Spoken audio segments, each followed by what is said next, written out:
It was a good old-fashioned White Sox hit parade last night for our guys as the Tigers' Justin Verlander surrendered 7 runs and Detroit another game in the standings. And tonight is find a pitching matchup that you will ever see. Their best versus our best. It's Scherzer against Sale next.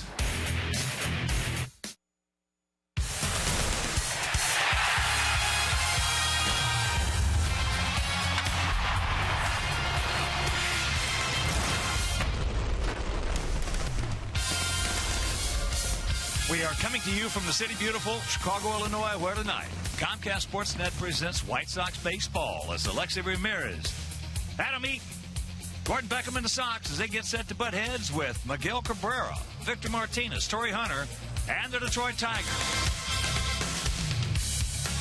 Hi, everybody, and welcome. With Steve Stone, I'm Ken Harrelson as we get set to bring you the finale of this rain-shortened 4-game series. As you know, we took the first 2. We won the opener 6-5. It was a very exciting ball game. Then last night, Johnny Danks was just awesome.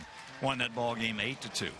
But Jose Abreu has homered in the first 2 games, and since the DL, he's been swinging that bat. Jose Abreu overall is hitting .270. Had a 3-hit night last night, and he's just starting to hit everything in sight. If you make a mistake in the strike zone, you got a problem. He's hitting .323 since coming off the DL. He's hit 4 home runs. He's driven in 8. And so with 3 doubles and also adjusting from not only at bat to at bat, but pitch to pitch, he's becoming a huge force in the middle of that lineup, and he's batting 4th tonight. And what a pitching matchup we have. This is a pitching matchup that's really exciting. Chris Sale going to the mound for our Sox. And although he's 4-4 lifetime against the Tigers, he's been throwing exceptionally well. You see, last year, he dominated them. His ERA 183. And this is a guy for 7 innings last time out was absolutely brilliant. He ran into some problems in the 8th inning. That being said, he wants to make amends. And Max Scherzer goes to the mound. And this is a guy in the last year of his contract, a man who turned down $144 million. That's a confident fellow. And against the White Sox this year, he's 2-0. So lifetime 10-5 against our Sox. He's a terrific pitcher, and we got to get him to sweep him. And the Sox looking to pull within a game and a half. So sit back, relax, and strap it down. White Sox baseball coming your way.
Comcast Sportsnet is brought to you in part by your Chicago area and Northwest Indiana Lexus dealer, who invites you to test drive a Lexus today.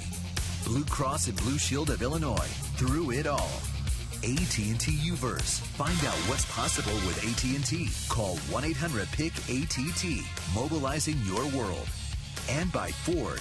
Check out America's freshest lineup at your local Ford store or at localfordstores.com.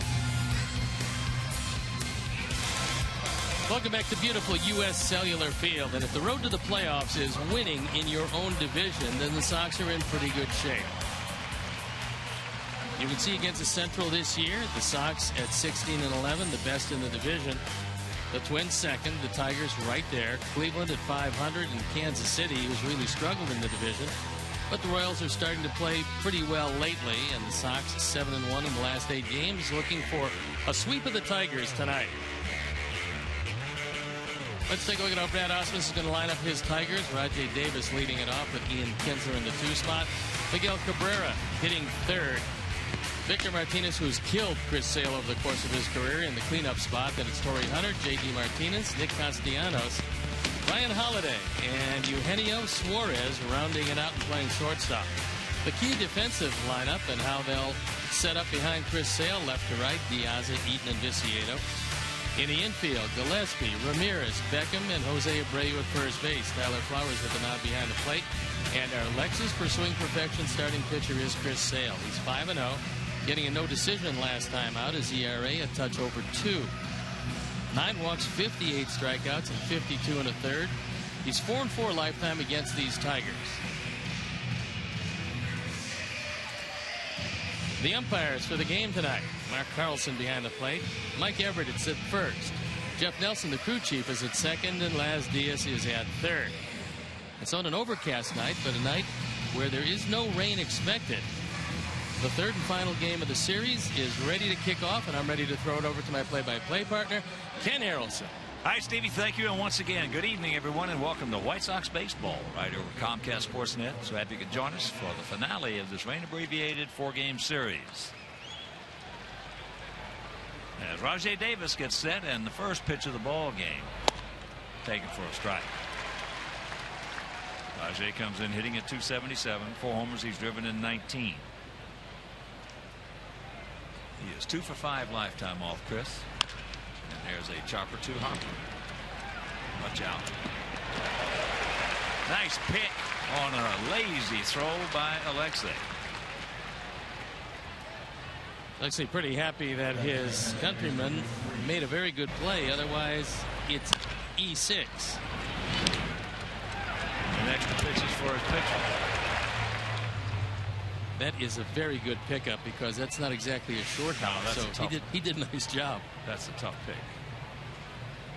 So here's Kinsler. Tigers come in hitting at .271 as a club with a 4.10 ERA.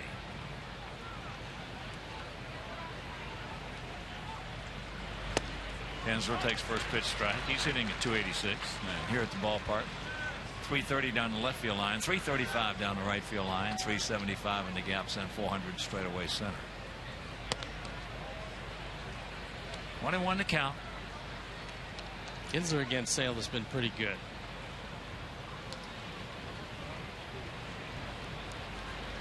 Kinsler's a good fastball hitter, and you're probably going to get a good fastball from Chris Sale. Hasn't thrown that straight change yet. He's probably going to coming up here to Ian Kinsler. First 4 guys in the lineup have done a good job against Chris. That's one of the reasons why he's 4-4 against him, but they're a good hitting ball club, and that's not a bad record. There you go. Gas upstairs. Put another mile an hour on that fastball, 94 and well out of the zone. It's that late explosion from Chris Sale, and the fact that from that low 3/4 delivery, there's a lot of deception. So that fastball appears to be a lot harder than 94. So here is Cabrera hitting at .326, 12 homers and 52 knocked in. This is the 9th meeting of the year between these two clubs. In the first 8, they have been split. 4 up, 4 down. Let's look at Brad Ausmus, the first-year skipper of these Tigers. There's a good fastball. Cabrera 6 for 21 lifetime off Chris, and of the 6 hits, 4 of them stayed in the park.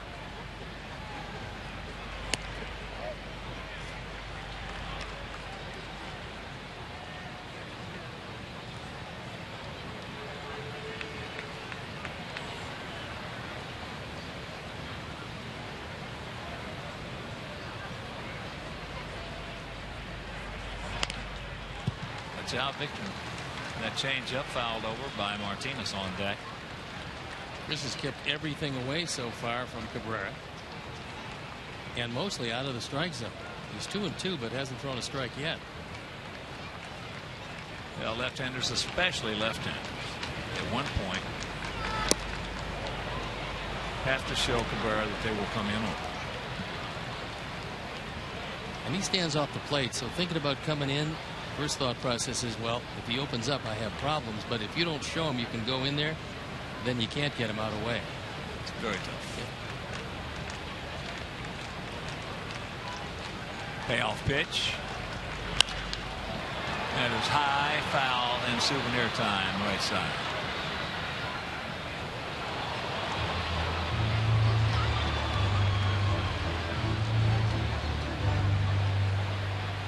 Where there are a whole lot of pitchers that wish he would have taken up his other love, and that was volleyball. He was offered a contract to play professionally in Switzerland, and if he had gone there, there'd be a lot of folks that wouldn't mind pitching against the Tigers quite as much.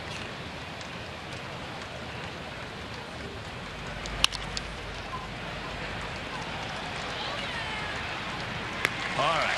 Nice 1-2-3 inning after having a play. It's the Tigers nothing in our guys. The good guys coming to bat.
The top with Abreu, Dunn, and Ramirez in the middle. Viciedo, Diaz, and Flowers rounding it out. The key defensive setup and how they'll line up behind Max Scherzer. Martinez, Davis, and Hunter in the outfield with Castellanos, Suarez, Kinsler, and Cabrera in the infield. Ryan Holiday gets an odd behind the plate, and our Lexus pursuing perfection starting pitcher is Max Scherzer. On for his 14th start, he's 7-2, the ERA in the low 3s. 98 strikeouts and 85 1/3 with just 25 walks. Good straight change. And before we show you our picks to click, you at home select yours as that's hit into left field. So JD Martinez is there. 1 pitch, 1 out. Sox come in hitting at .257 as a club with a 4.28 team ERA. Sox are 19-14 here at home, and of course, being 33-33, they're 14-19 on the road. So here's Gordon hitting at .297, 4 homers and 15 knocked in.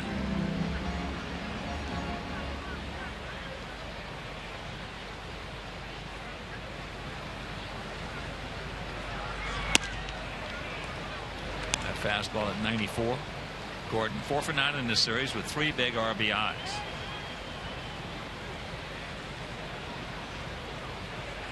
Moderate success against Scherzer.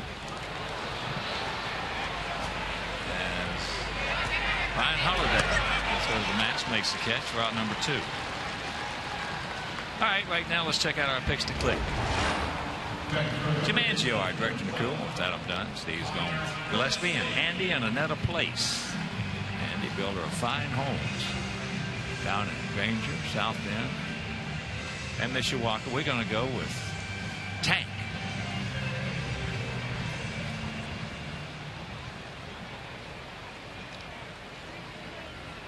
So here's Gillespie hitting at 348.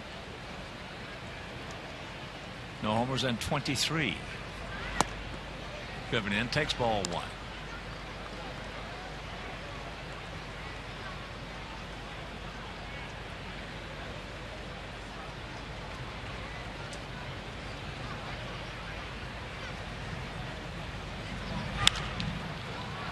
And it's going to be a 1-2-3 inning for Scherzer.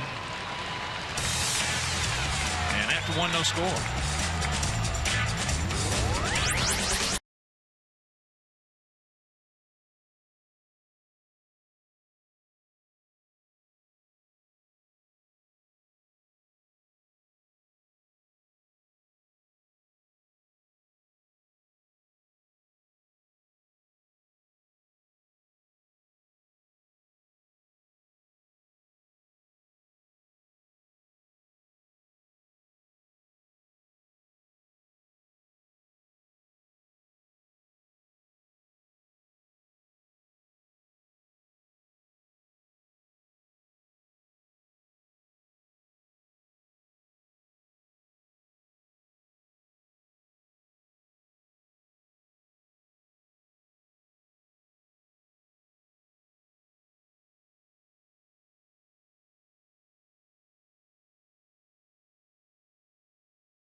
Later in the game, brought to you by Miller Lite.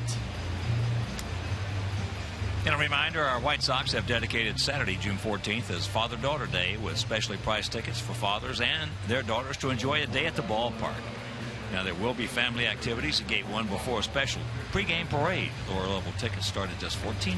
So purchase whitesox.com/dad.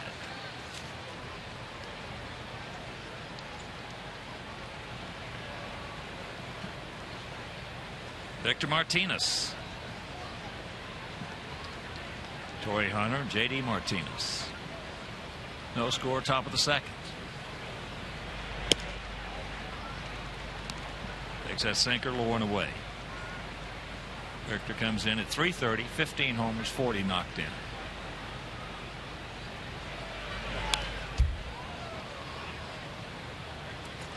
It's bigger news, not that he got a base hit, bigger news that he struck out last night. This is a guy who's fanned 16 times and hit 15 home runs. There's the disparity between the right side and the left side, which is one of the reasons why he's had so much success against Chris Sale. Over 400 right-handed. It's over off our fenced-in dugout.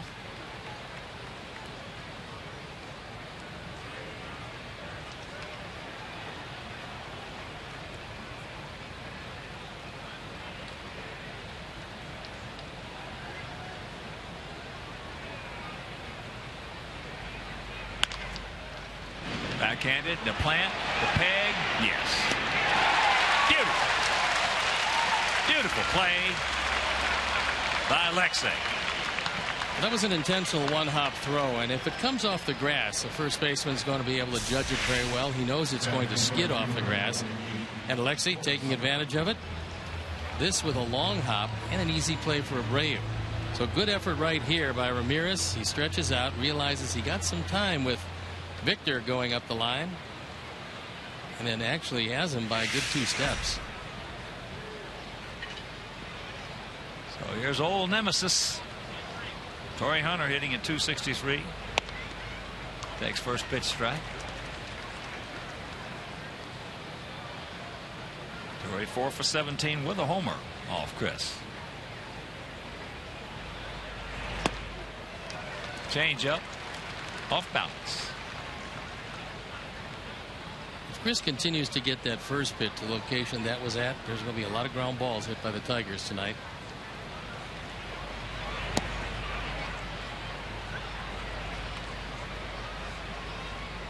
Well, he's got a good umpire behind the plate. He's got to do is stay down.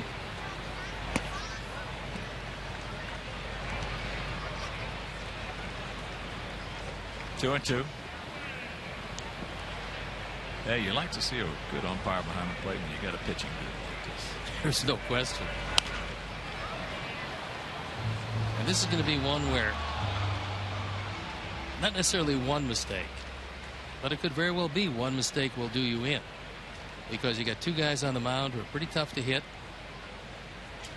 and there's not a whole lot of difference between these 2 teams. That is high. Tank.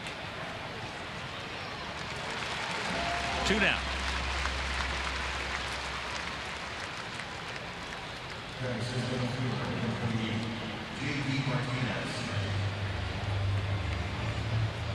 So here's J.D. Martinez. J.D. at 257, 3 long ones, and 14 driven in.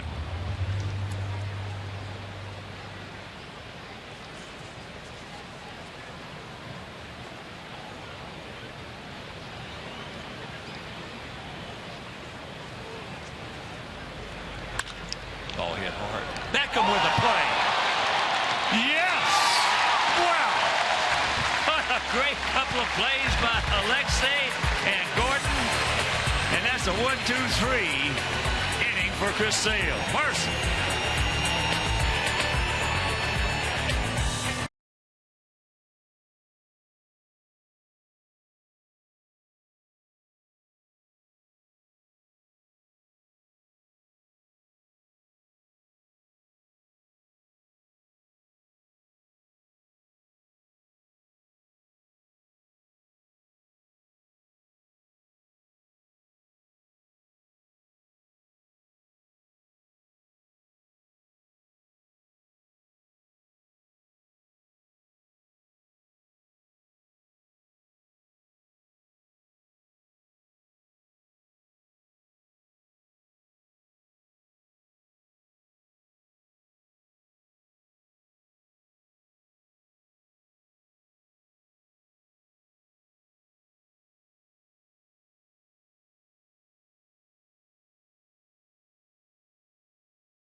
And this is a rocket up the middle. It has a lot of spin on it. Gordon Beckham on the high hop, able to get the glove there and get it just in time to get Martinez at first. That was a great effort by Gordon Beckham. And a great effort by Alexei Ramirez, but the one by Gordon maybe just a touch tougher. Oh, yeah. And I'll tell you one thing, when you throw leather like that, that's how postseason is achieved. First rule in baseball, you got to catch the ball. As the Abreu at 270, 19 homers, 50 knocked in. Catch the ball like that, you can win yourself a lot of ball games.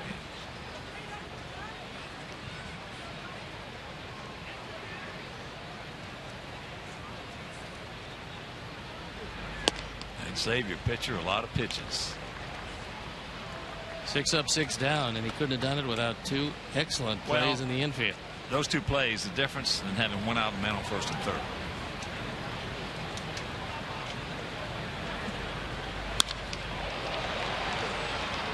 One hopper, 1 out.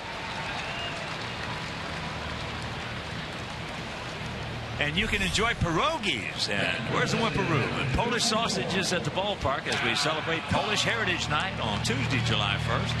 White Sox are offering specially priced tickets to everyone with Polish heritage, their family, and friends. Tickets start at just $10 for lower level seats. For purchase, visit whitesox.com/PHN. Pierogies, Polish sausage. Adam fouls it away.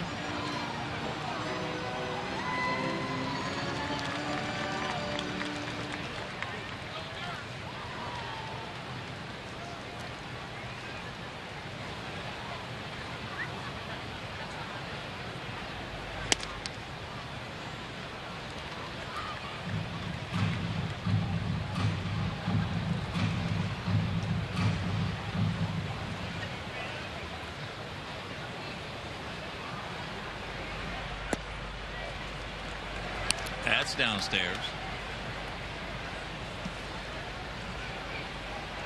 Adam 9 for 40 lifetime off. Scherzer.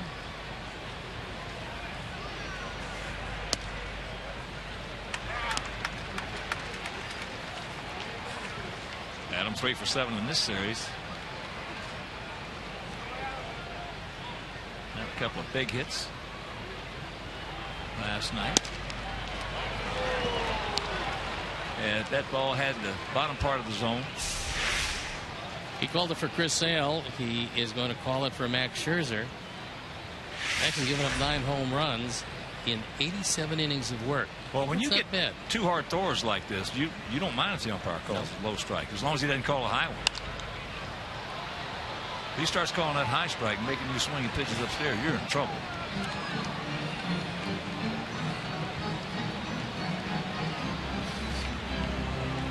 Max has got 3 different wipeout pitches. He's got a good fastball. And he has a terrific straight change and a very hard slider.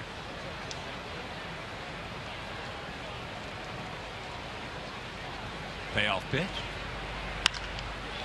The ball hit high into left field. Martinez drifting back on the track. And that is out number 2. That was hit a long way to the opposite field. In the last 4 starts, Max has had a problem. 40 hits and 26 in the third.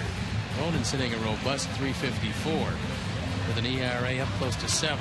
That being said, he appears tonight, although he's not striking anybody out, he appears to have pretty good stuff.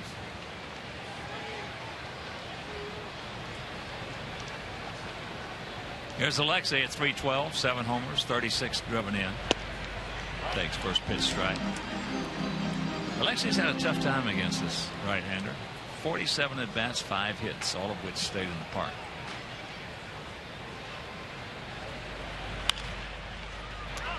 Yanks that one foul.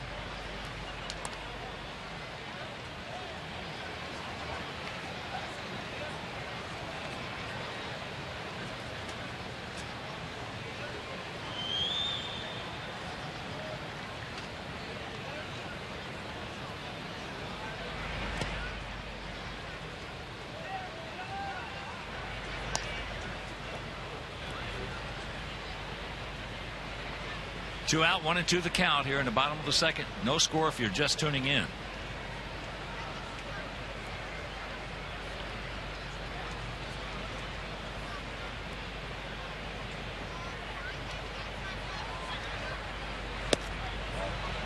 Good eye.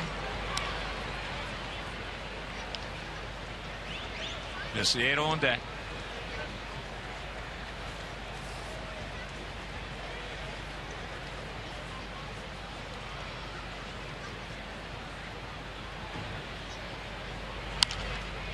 pitch. Hit him on the fist. So that is 6 up, 6 down for Scherzer.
Throwing out the ceremonial first pitch.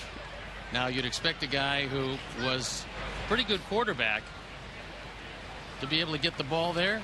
That's exactly what happened, and Jordan Lynch is joining us tonight. And you're now getting a shot at running back with the Bears. Obviously, third in the Heisman Trophy. That has to be exciting, and it has to be exciting for you to have a shot at it. Yeah, absolutely. You know, the Chicago Bears, you know, they gave me this chance to come in the NFL and, you know, compete and, give me a chance to play. And, you know, I wanted to be loyal to them. And, you know, I'm just really appreciative of this opportunity.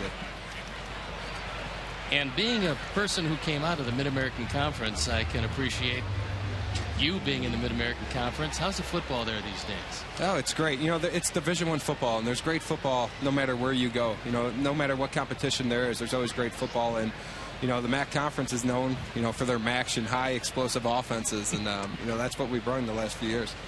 Well, 51 touchdowns passing, 48 rushing, and 1 receiving. So it's not going to be all that new to you to be carrying the football, I assume. Right. You know, in the last 2 years at Northern Illinois, I carried the ball over 600 times. And, you know, going to the Bears playing running back, you know, I'm used to the physical kind of, play. And, you know, I'm just trying to learn as much as possible from the veteran players and Matt Forte and just try to help the Bears win as much as possible. 24-4 as a career quarterback. Pretty good. Yeah, you know, I had a great coaches, great supporting staff around me, and, you know, we're able to do some great things there. When you get a chance to even be considered with the other great players that are up for the Heisman Trophy, how exciting was that for you?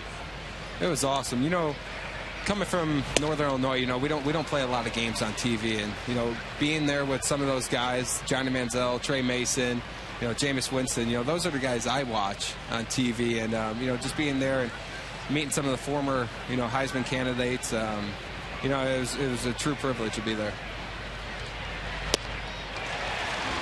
Well, that had to be just wonderfully exciting, as was your entire career.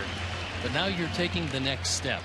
And how difficult do you think it is going to be in a professional camp and there's a look at you? Yeah, you know, it's not for everyone. Being in the NFL is not for everyone. You know, it's a tough place. You know, you have to be mentally tough, physically tough, and you know, I'm willing to do anything, you know, it takes to be on the Chicago Bears. You know, hometown team. You know, I want to help the Chicago Bears any way possible. You graduated from Mount Carmel in 2009. You obviously played a little baseball. You told us that you were a closer. Now, Is that a closer who could help us out if Belisario stumbles a bit? Hey, if you guys need help, I'll be willing to, sprint out from the dugout and help you guys out. I have a little background in baseball. Played all the way through high school, and some of my greatest moments, all the way through high school were baseball. Well, it's absolutely great. It's wonderful to have you here, and I know it's exciting. This is a great time for you. We can only wish you the best of luck in everything that you do, and hopefully you wind up with that Bear uniform on and go into the year and become whatever you're supposed to be. Right, no, absolutely. I appreciate it. I appreciate you guys having me up here today, and, it was a privilege meeting you guys. He's a winner, Stevie. That's all you can say, buddy, and that's what Bears need. They need a winner. There is no doubt about We're that. going to go over some of this resume. I thought it was Joe Namath, I'll tell you, too, before we came up here. But, Jordan, the best of luck to you, buddy. Thank you. Take care. Nice to see you. And don't be a stranger. Thank you. When you want to come out to a ball game, come up, say hello. I will, absolutely. Okay. Thank you. Jordan Lynch, my goodness, look at this resume. As the countdown goes full, Suarez, fifth player in NCAA history to gain over 4,000 yards rushing and 6,000 yards passing in a career. Here you go. K-Zone getting some action down there as he strikes out the side after 2.5 no score.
Back in action at U.S. Cellular as they take on division rivals, the Royals. Jose Quintana will be dealing, so don't miss the action right here on CSN. White Sox Royals tomorrow at 7 on Comcast Sportsnet.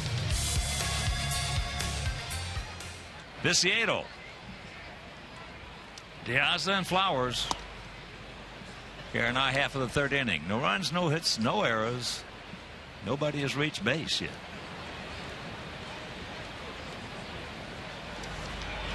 That ball hit hard, safe fair. It won't.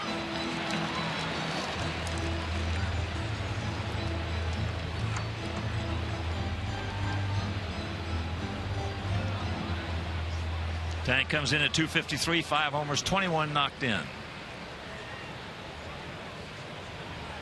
Viciado has done a pretty good job against Max Scherzer, and not a lot of right-handers have put up those kind of numbers.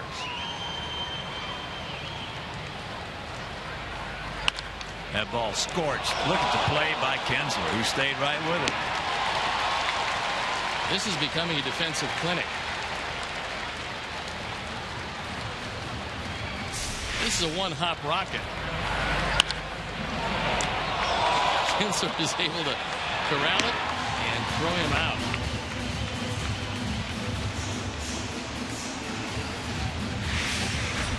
Well, you've been in games like this as I have. All of a sudden, First few innings, there's some great plays made, and if you're an infielder or first baseman, outfielder, all of a sudden you want to get involved.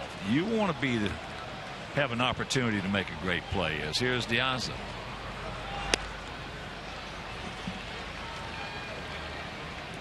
Everything in baseball is contagious.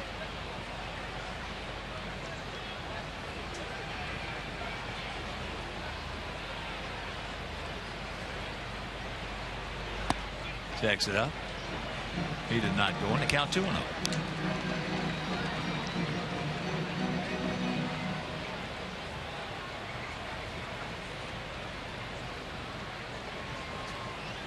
Lately, Alejandro's been swinging it pretty well, with a few doubles in there. Way off balance, way out in front on that one. Scherzer hasn't used the straight change too often. When he does, it's very difficult to stay back. He's got a Jim Dandy.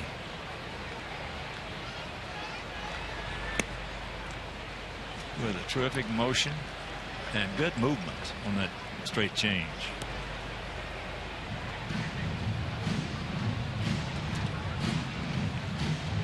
They're the career numbers, and they're awfully impressive, except for the 0 complete games in this start number 179.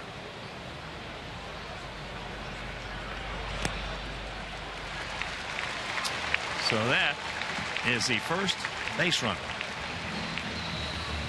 Yeah, that's almost unbelievable. I was going to say, you almost have to try to do that, in that you have to figure some games you're leading 7, 8, 9 to nothing as you go in, and you just decide, or it's decided for you that you're just not going to complete it. Well, plus they're hitting everything that hits right at somebody. Yes, you know, not too many pitches. No. In all those starts, you'd think one of those scenarios would have happened. Well, last year at 21-3, 32 starts, 240 strikeouts, and 214 innings. Pretty amazing. It'll earn you a Cy Young Award, as it did for Scherzer. There you look at last year, the ERA just below 3.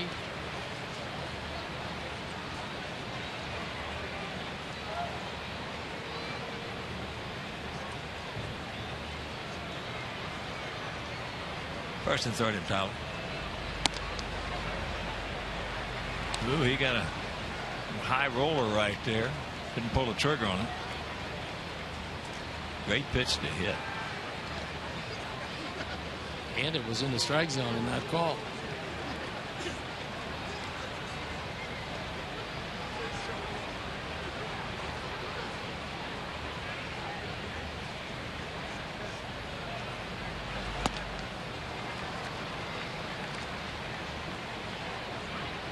One out, 1-1 to count.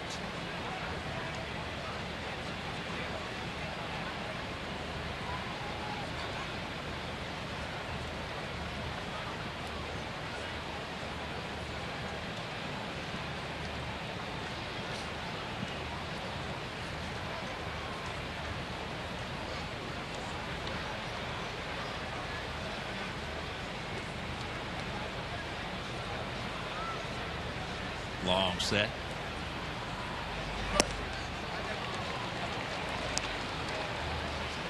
So 1-2.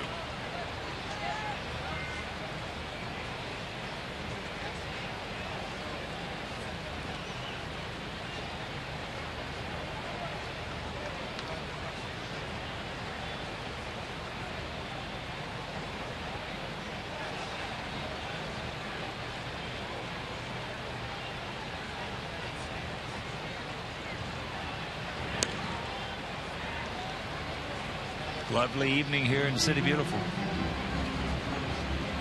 Cloudy, but 72 degrees as we speak. Nicest day by far of the series. And with that in mind, probably going to be the biggest crowd of the series. Of course, that pitching matchup of Sale and Scherzer doesn't help.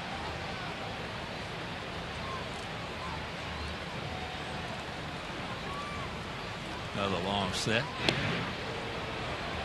I just had the feeling that Alejandro was getting ready to go, so he gave him his best move to first.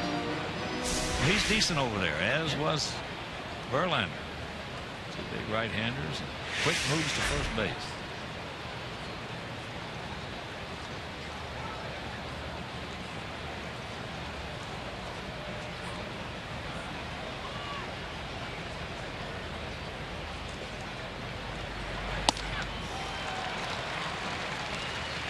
2 down. First strikeout for Scherzer. And a reminder, Sox fans, join us on Friday, July 4th at 6:10 as our Sox take on the Mariners. First 20,000 fans ages 21 and over will receive a White Sox tailgate flag presented by Miller Lite. Also enjoy our Independence Day celebrations and post-game fireworks presented by Miller Lite. It's not just a good time, it's Miller time. Miller Lite, official beer of your Chicago White Sox. So WhiteSox.com, 866-SOX game for tickets. Here's Adam, went out to Martinez in left field. And there he goes. There in the center field. But Austin Jackson, well, Rajay Davis has to say, right where he should be. Not a particularly good throw by Holiday. The 8th stolen base of the year for Diaz. He takes off, runs himself in a scoring position, and unfortunately can't locate the ball quickly enough as Davis starts sprinting in when he sees it get away from Suarez, and Kinsler can't get back there in time to back him up. Now Davis moves 4 or 5 steps to his right, makes a nice gap out there in right center if Adam can find it.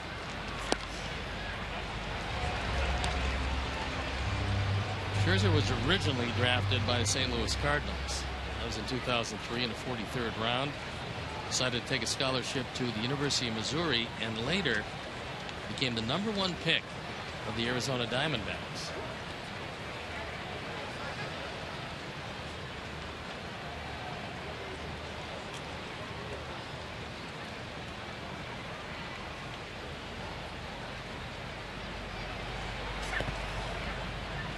In the dirt. Holiday keeps it in front of him.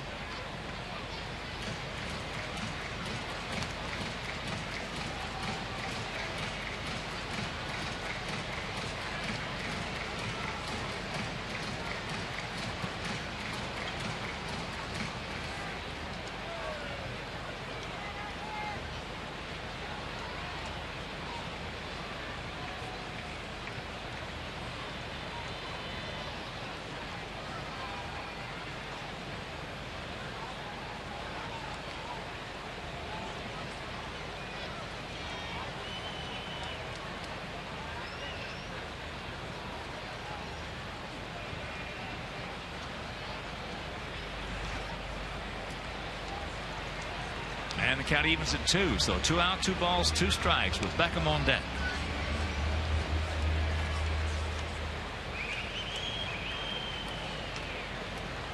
Scherzer with another straight change, and for the second time as many pitches. Holiday able to keep it in front of him.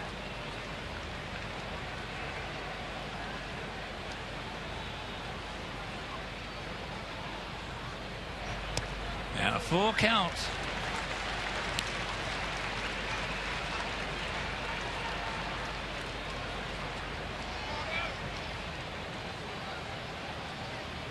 There's Jeff Jones on the right, or in the middle. He's the pitching coach, or Brad Osmus, the manager, on the left.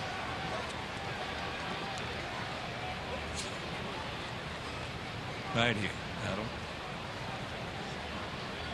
Not too much time. Martinez very shallow in left field and over toward the line.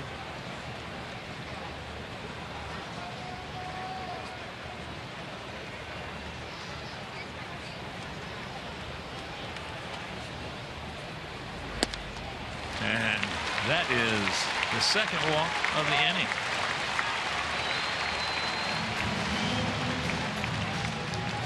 So here's Gordon. He fouled out to the catcher Holiday.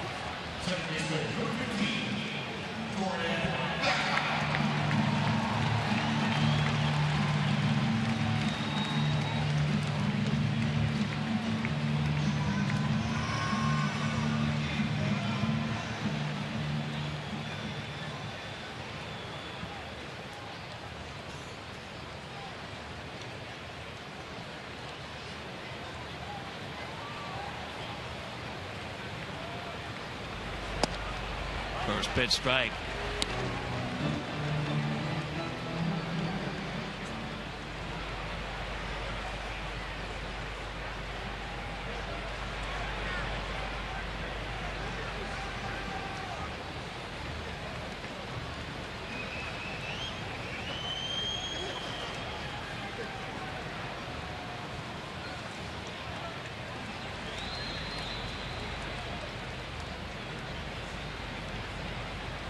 2 on, 2 out.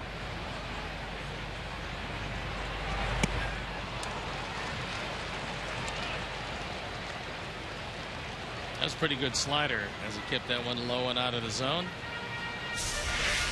Our Menard's pitch tracks will show you that it looks like a strike and then just explodes straight down. Yeah, he let that one work for him.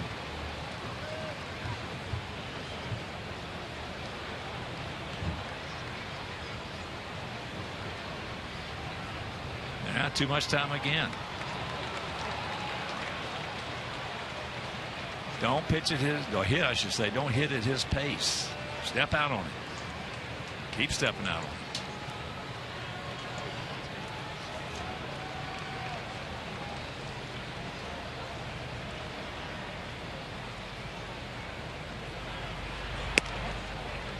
One and 2.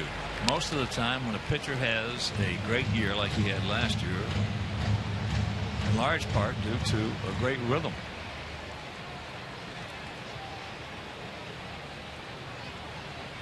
Well, that's as much a credit to the catcher who's catching on a given day as it is to the pitcher. Sure. Because you got to let him work at his pace and get him the ball and let him decide. Another nice stop by Holiday. Well, I said it many times on these White Sox telecasts. Great Gabby Hartnett said the first responsibility of a catcher is to get a pitcher in his rhythm and keep him there. I don't care if you take a foul tip off the shoulder, of being the catcher. I don't care if you take one off the cup. Get him the ball back if he's working fast. He said if he starts working slow, make him work faster.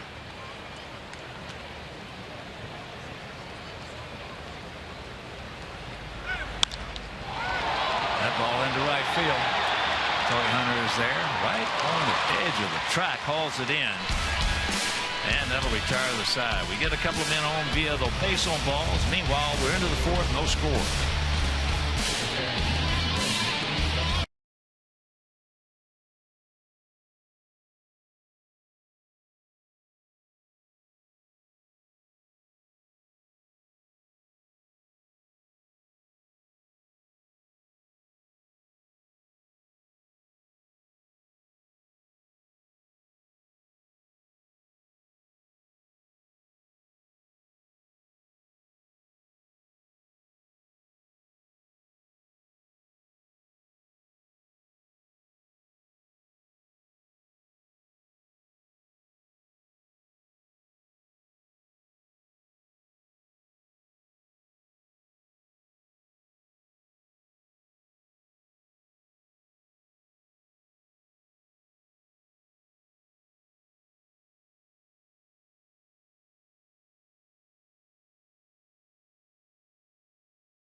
Headed into the 4th. None of this isolation, buried in headphones, don't talk to me routine for Chris Sale on game days. The ace of this staff is as relaxed as can be when he is in the clubhouse before his starts. He was actually joking with his Hispanic and Latin teammates today about their love of World Cup, saying he just doesn't get it. But I talked to Tyler Flowers earlier today, who said that that's a big reason why Sale has success. He has that laid-back attitude that keeps the rest of his teammates relaxed as well. But don't get it wrong. When he steps in between the lines, he is as intense a competitor as anyone out there, and a big reason he is good at his job is because he can flip that switch. I'll tell you one thing, though, guys, he is not good at applying sunscreen. He was showing off a wicked pattern of sunburn from a beach day in California. Doesn't seem to be affecting him out there tonight, though. Okay, Jen, thank you. As Rajay Davis, can you get that change up?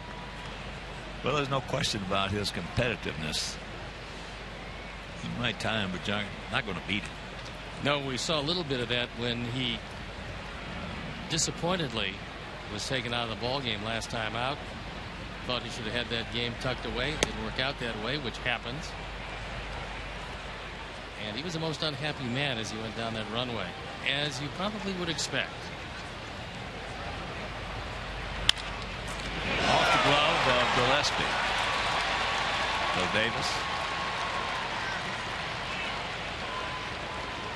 Davis with 18 stolen bases and 21 attempts to give him a base hit. So he canceled the postgame show. That's the first hit of the ball game.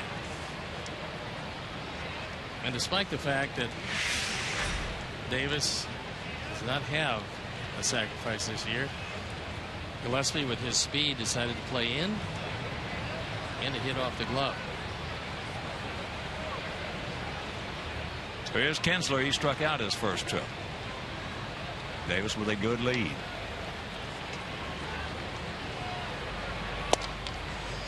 And there is a fastball strike.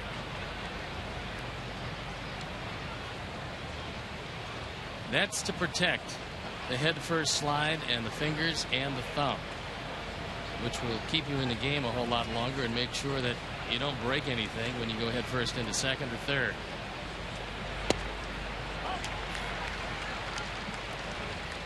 And with a guy that always steals bases in the mid to upper 40s and always goes head first, it's a pretty good idea. Now Chris can pick him off first base, because he's got a very good move there.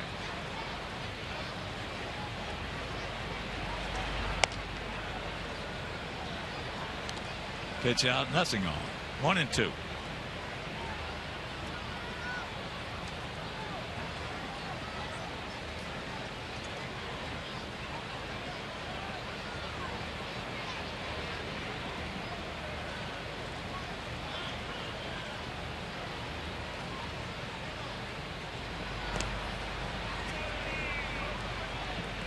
Nice stop by Tyler, making sure that with nobody out, Davis can't move into scoring position. That ball hit off the plate. That's a difficult stop for any catcher, because it's not a natural bounce. You're not sure exactly if it's going to skid or if it's going to ride up on you. But Tyler able to stop it.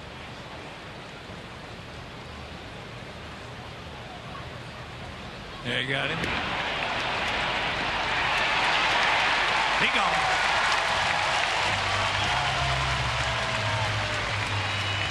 You can always pick off an aggressive base runner.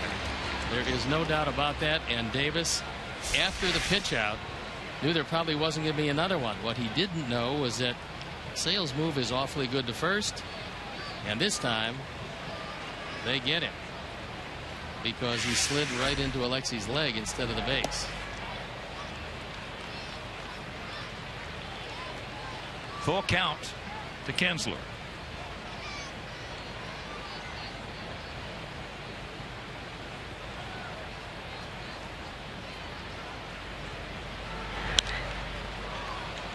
And that changeup fouled away right side.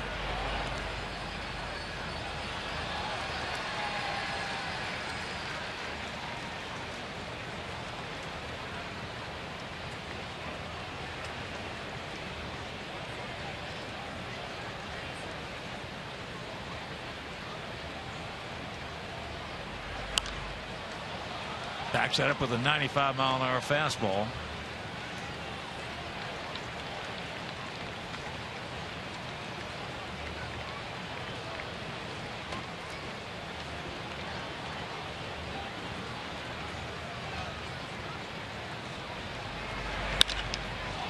That ball hit into center field. That's can of corn.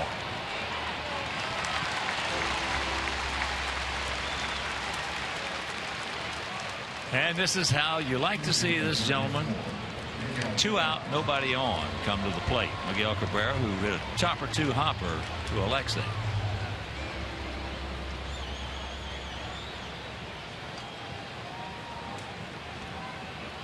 Only the last out of the ball game last night did Cabrera come up with anybody on.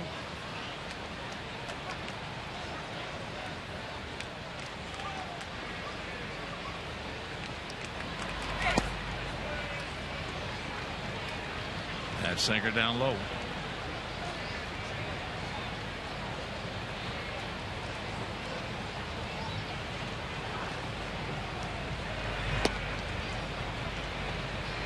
And the count 2-0.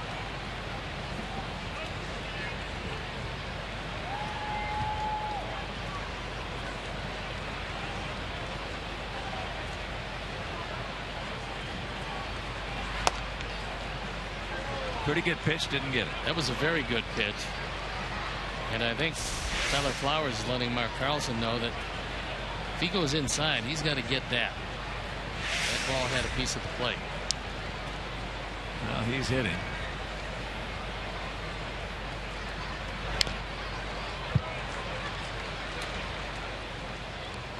Cabrera, if not the best hitter in baseball, certainly one of them. Batting average first, home runs first, runs batted in, hits, runs, slugging percentage first.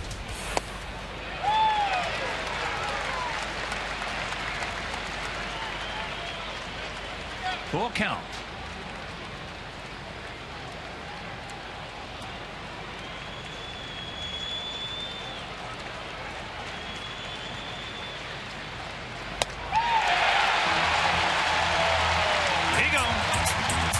We'll go to the bottom of the fourth.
Southside fan photo for a chance to have it shown on our broadcast later in the game. It's brought to you by AT&T.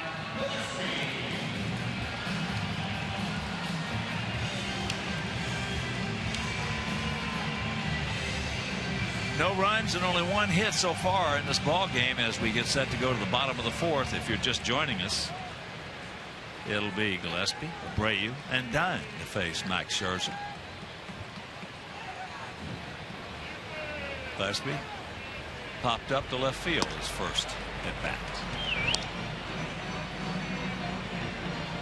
If you're facing Scherzer, would you pick a side of the plate? Would you give him half the plate, whether it be in or out, or would you try to cover it? You got to. You can't. That's off Cabrera, so he let the ball play him. We'll see how they. I think they got to give him an E as the first. They've got to. He let him play it. So he picks up this fourth arrow.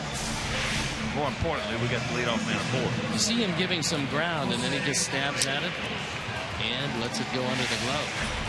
So here's Abreu. The better the pitcher, the more the plate you got to concede. You can't cover the plate. Guys who tried, like you in 1980, guys who tried to cover the plate on you just ate them alive. So with Scherzer, I'm going to stand right on top of the plate on him. And are you going to look away? You're going to look in. I'm going to look in. If you stand on top of the plate, you better look in. You're going to lose some thumbnails.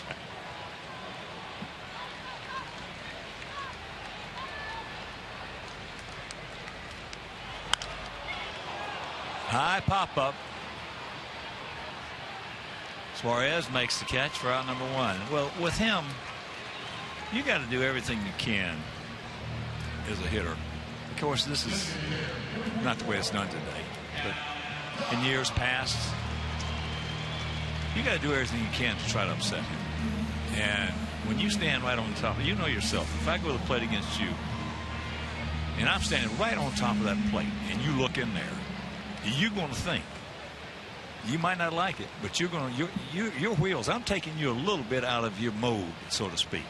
Well, it would appear to me at first glance like you're trying to take away the outside corner from me because you are on top of the plate. Yeah, I'm gonna bail like a son of a gun. I'm gonna look middle in. If you hit the outside part 3 times, I'm gonna grab some bench. But you know what? I'm gonna do it the next time.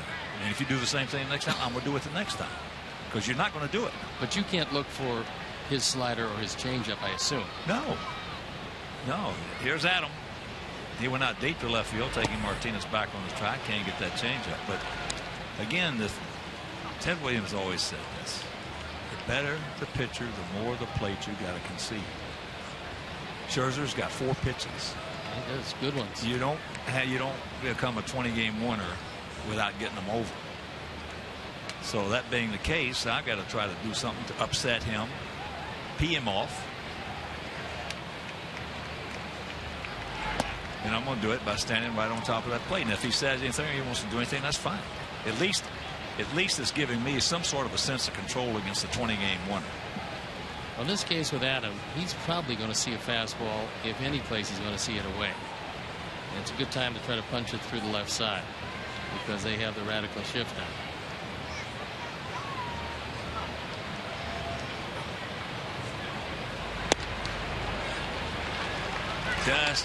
Just below zone.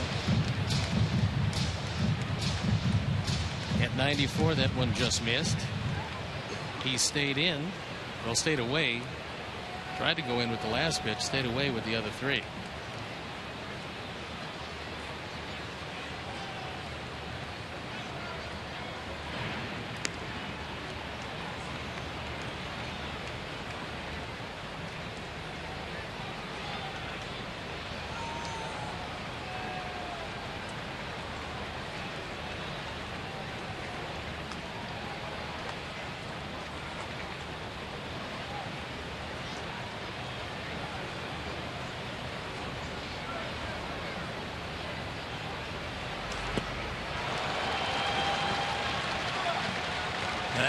Change up. Well, I'll tell you what, a pitch. 2 down. When you establish a 94, 95 mile an hour fastball and you can come out of the same arm slot with a straight change, that's what wins you a whole lot of games. With good movement. Good late sink.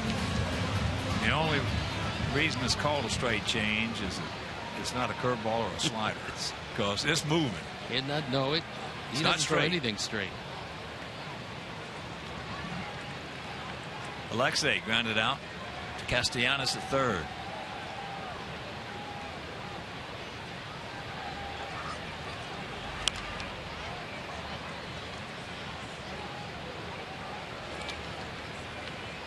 Yeah, the culture of the game has changed such that hitters today, there's probably not one hitter in the American League or the National League that goes to the plate with the idea of trying to upset the pitcher. I mean, to really tick him off. And if he takes more than half a tick, a second, you back out.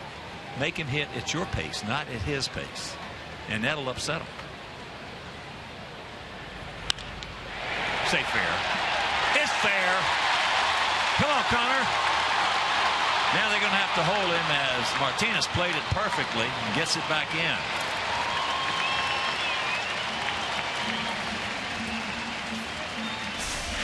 Lexi had to reach out for this one. That's a slider. And I don't think Scherzer got it quite away as much as he wanted to. Lexi takes it down the line.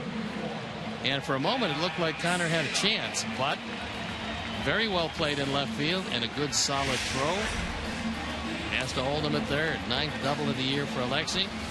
And a chance to break through with a guy who has hit Scherzer very well and crushed the ball last time up. And a brilliant play by Kinsler. So you can cancel a post-game show. That's our first hit here in the bottom of the fourth. And we're 2 out.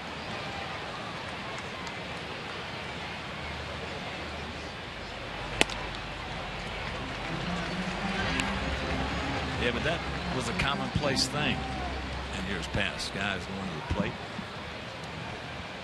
If nothing else, you're giving yourself that sense of control.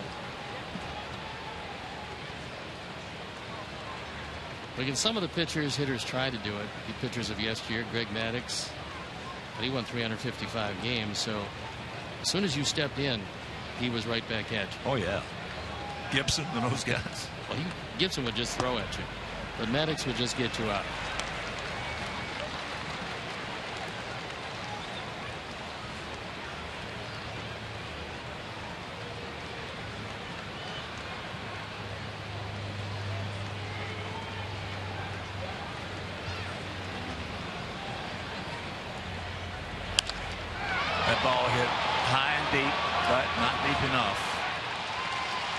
So Scherzer gets out of it, pitches over the arrow, and we're into the fifth. No score.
Analysis and follow the action with White Sox in-game live on CSNChicago.com. Brought to you by Comcast Business Class. It'll be Martinez, Hunter, and Martinez. Victor to lead it off, Torrey second, and JD hitting third. Victor hit a ball in the hole that Alexei made a beautiful play on. Anybody in your era wear mouth guards? No. Victor's got one. I think it's a wonderful idea. There's a few players have them. Sure, I think it's a wonderful idea.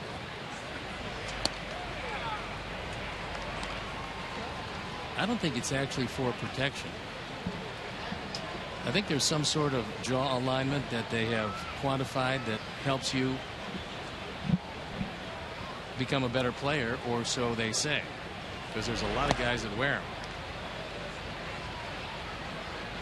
I think in baseball you're right. I think in other sports, certainly in basketball and football, it's just for protection. There's no doubt. Yeah. You can get an elbow in the grill pretty easy in basketball.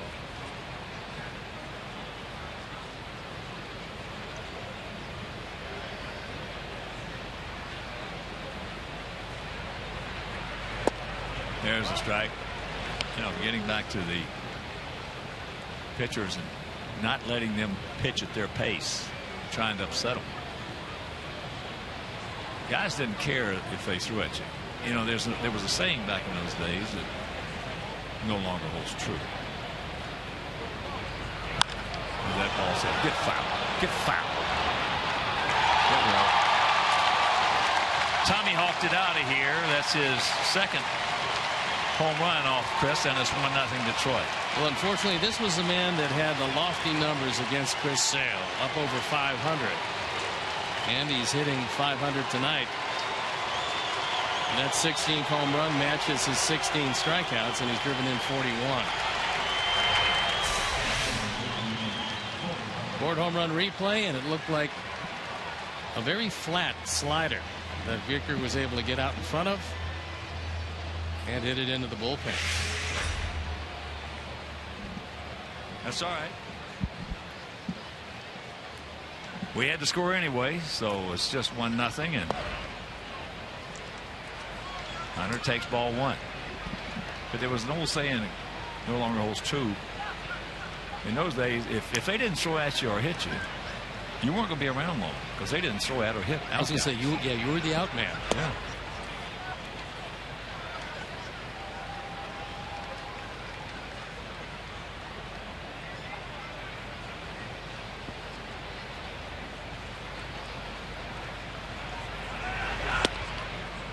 Checks it up, takes a strike. 2-1.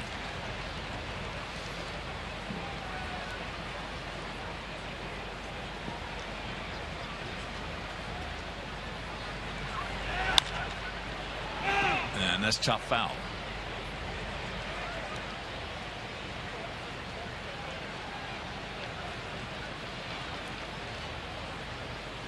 One, 2-1 for them. 0-1 and 0 for us. In this pitcher's battle.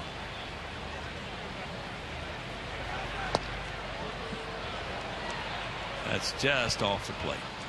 Full count. Pretty good try by Sale that time, and could not get it in the zone. Good call by Mark Carlson.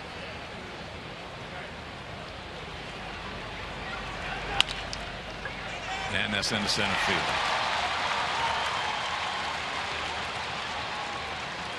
One thing about Torrey Hunter, you'll never see him dog it down the line. And for Torrey, it's a double until he sees it's not. Playing him as a dead pull hitter. This ball was low and away. Hits it to the left of Alexi. And Torrey takes a very aggressive turn at first base. And he's going to take that turn thinking about any bobble at all, he's going to second. There was no bobble. Puts on the brakes and heads back. The way it's supposed to be done. This is the last year of his contract, and I would assume if he wants to, there'll be a few teams interested in the kind of leadership that he would provide.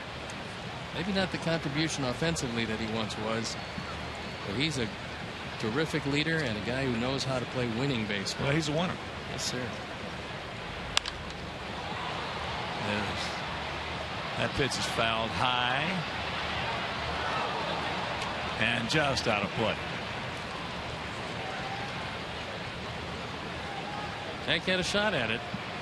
Well, that aspect of the game is definitely coming into vogue fashion. Boston was a great example of that last year. They didn't go so much for talent as they did for attitude. They thought they had some talent, which they did, coming off a terrible season in 2012. So they went to support that talent with attitude, and they did. And they had a bounce back year out of almost the entire pitching staff.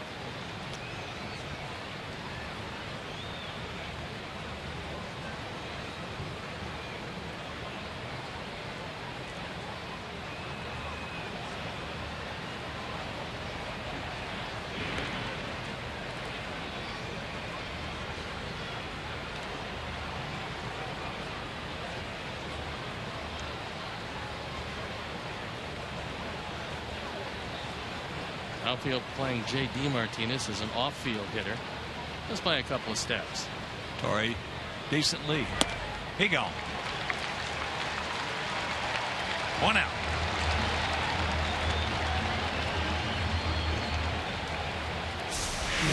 Six strikeouts for Chris Sale as he goes with some high heat and throws it right by him. Yeah, that's one of the softer fastballs he's thrown. but with the sequence the way it was and the location, you get it up there, it looks like it's 100. Change eye levels. Keep the ball down. When you go get them, throw it eye high. Castellanos struck out.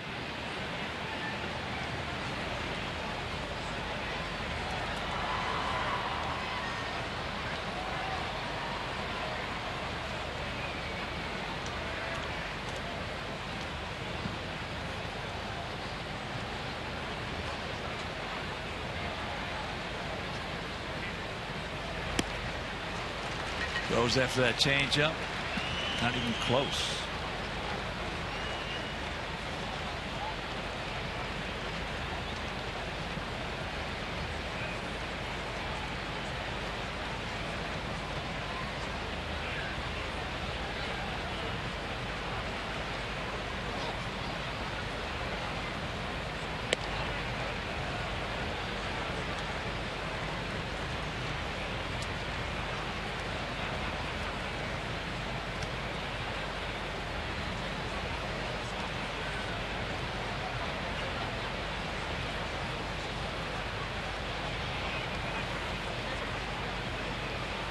Two-year-old third baseman, Castellanos.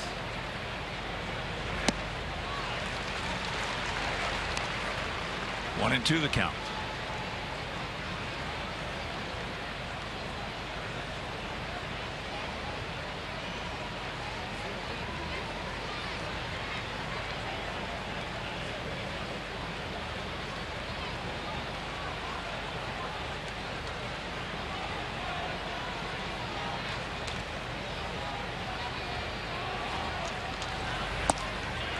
He gone. Yes. 2 down. 7 strikeouts and another one upstairs. After staying down to hold at bat, he goes upstairs and gets a strikeout.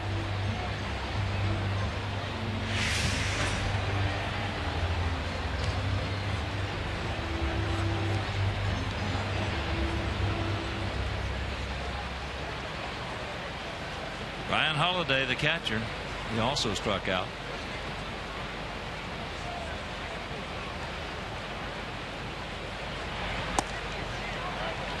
Takes that slider strike. Chris hasn't had a whole lot of problems. Very close to getting through the 5th. And only pitch number 72 on the way.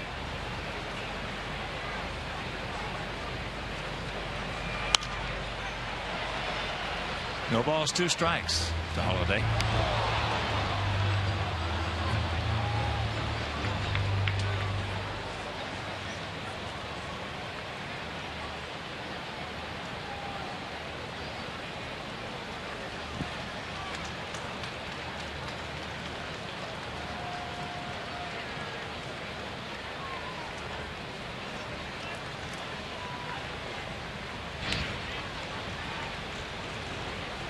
Torrey 1 for 2 in stolen bases.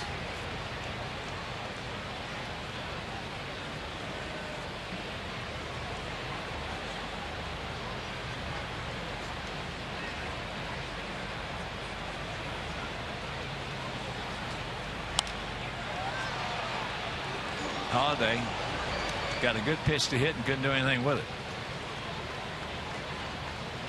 Just made a mistake with a high slider. Ryan Holiday fouled it straight back.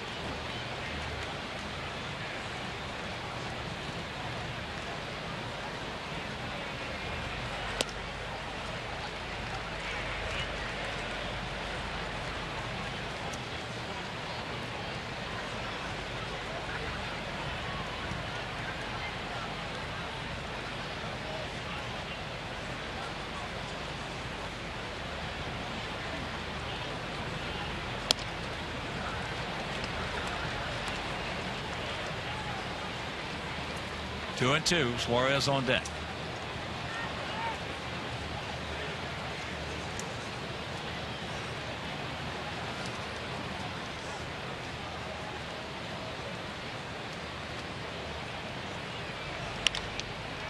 Off the glove.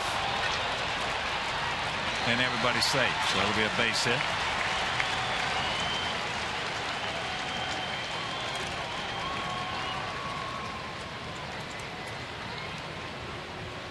It's a pretty good pitch. It was low and away. And it was to the glove side of Chris Sale, who probably believes he should have had it. He doesn't, and it slows it down enough so that there is no play.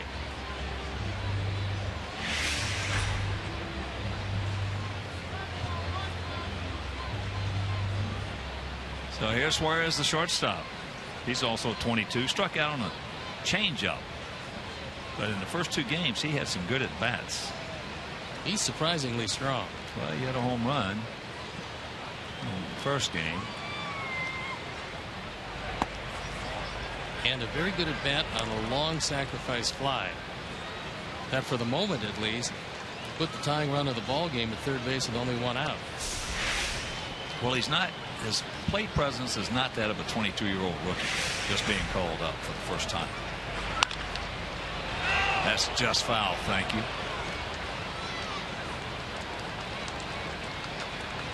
He's got a nice presence at the plate. The Tigers a little uncertain about the return of Iglesias. With 2 stress fractures, 1 on each shin. They know he won't be back this year. And they wonder just if he'll come back at 100%.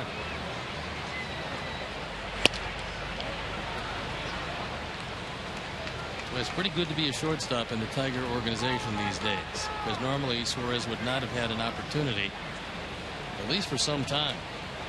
Iglesias last year looked like he had cemented that position for a while.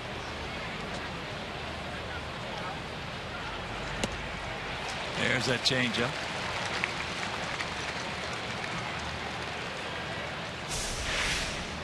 Chris with everything downstairs. Good straight change. And Suarez well out in front of it.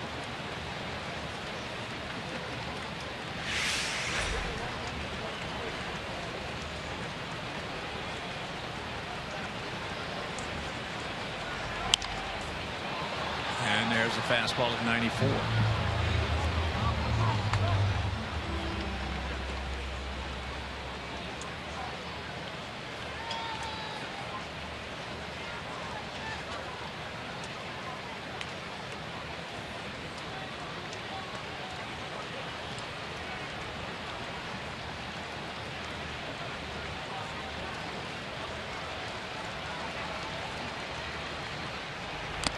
He gone.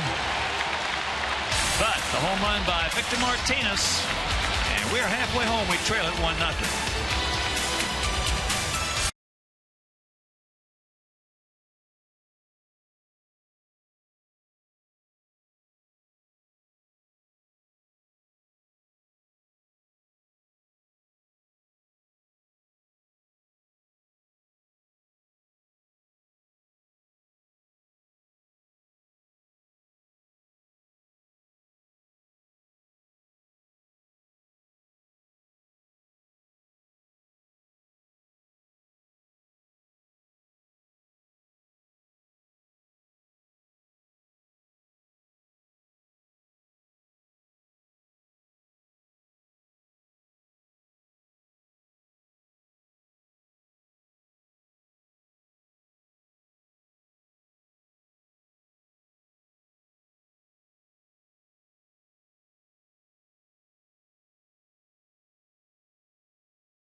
You know, every now and then it's nice to hear our Chuck, you know. Yeah, when he's live, terrific. Absolutely. I like him better when he's taped. As here we go. We trail it 1-0. Piazza. He was our first base runner with a base on balls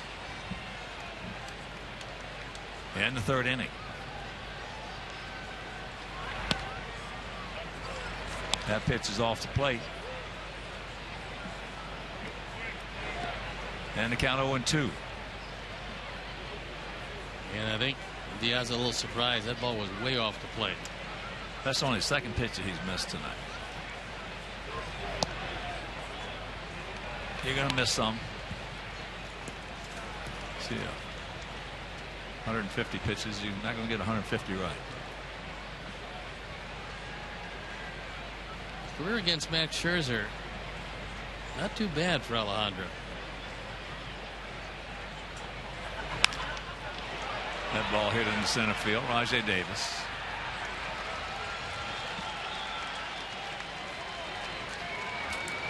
And Sox fans, as our Chuck just told you, Mullet Night is tomorrow, June 13th. So join in the fun, which includes a pregame on-field parade, music from your favorite hair bands, and other mullet-inspired activities. Now, all fans are invited to stay for a post-game fireworks display presented by Great Clips. Great Clips, it's going to be great. So purchase your tickets today by visiting whitesox.com or calling 866-SOX-GAME. Three-game series against Kansas City with Jeremy Guthrie and Jose Quintana. Tomorrow night, Saturday afternoon, Danny Duffy against Hector Nuese. And Sunday afternoon, James Shields against Andre Rienzo.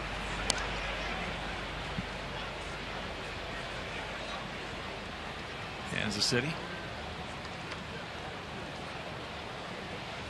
in second place right now. They're starting to play very well, getting good pitching. Well, the talent is there. Moustakas swinging the bat a little bit.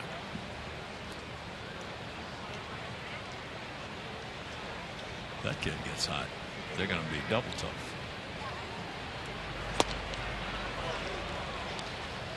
That's the way it looked coming into tonight, with the Royals 2 games back. Our Sox 2.5 back, tied with the Tribe at 500. Indians losing to Boston 5-2, top of the 7th as we speak. Fenway. And a full count to Tyler. There is Jordan Lynch. Oh, what a resume that young man has. Whew. And there's ball 4. Scherzer looks stunned.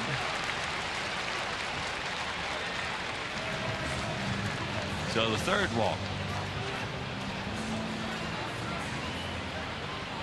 And here is Adam Eaton. That's actually a rarely used pitch, the last pitch, because it was a slider that you throw inside to a right-hander, hoping that he gives any ground at all, and you hope to shave off the inside corner. That one actually probably hit a piece of the corner. You did not get the call. Tyler did. Adam has gone out to left, and he has walked.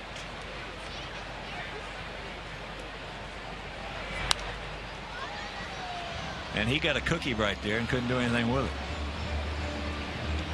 Straight change. It was up and out over the plate. Usually that's one you'd love to jump on because you're probably not going to see another one in the same at bat. Last 4 games, things going very well for the catalyst of this ball club. He is that.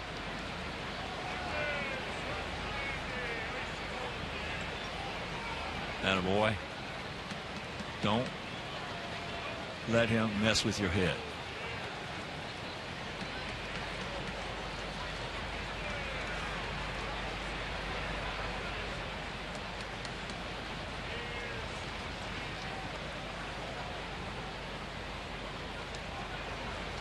Short lead by Tyler.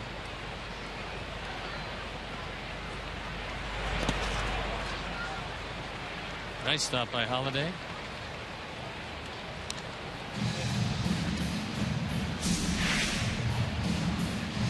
Both catchers have done a nice job of making sure that there's been no advance on pitches in the dirt. And Scherzer with his stuff throws a lot of them down there. He's got 4 wild pitches this year, and that's tops on their ball club.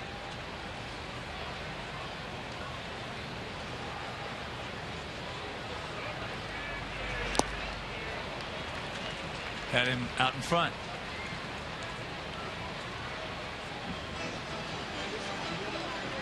That one was down.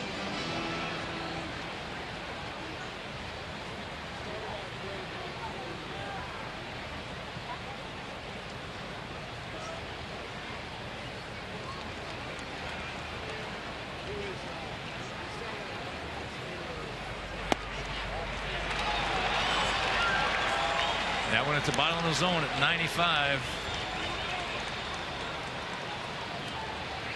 Put that one right on top of the changeup. And because Carlson's been calling a low strike all of tonight, you got to go down and get him. It's amazing how close his arm speed is with the fastball and the changeup. Can't tell the difference. Nope. Same release point, and same velocity. There's the shot. So that's a hang woofing for Beckham. Meanwhile, we'll go to the 6th. It is 1-0 Tigers.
As we head, we're in the 6th inning. All right, last night the White Sox had what appeared to be a couple of defensive miscues, miscommunication, if you will, namely between Alejandro De Aza and Alexei Ramirez.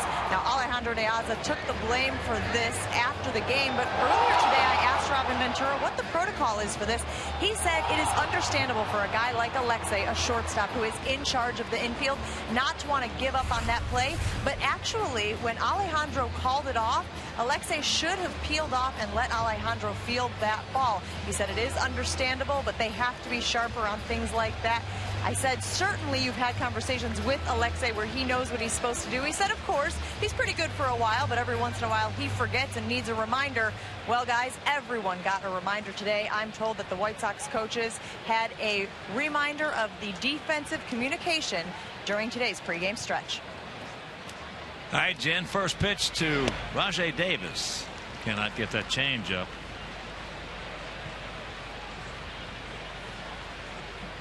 Rajai is 1 for 2. Picked up the first hit of the ball game off the glove of Gillespie at third. Got a base hit and then got picked off. But you certainly don't want him with all that speed aboard to lead off an inning.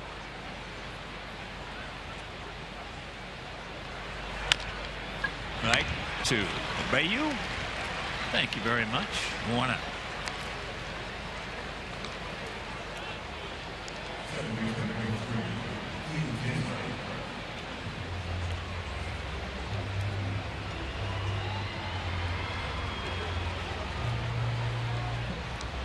This is where you have to be careful with the first ball fastball. First time up, he took a first ball fastball for a strike. I think what shocked us both. That's probably the only time that he'll do it.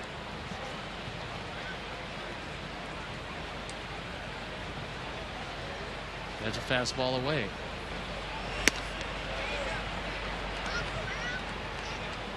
And that one was way off the plate.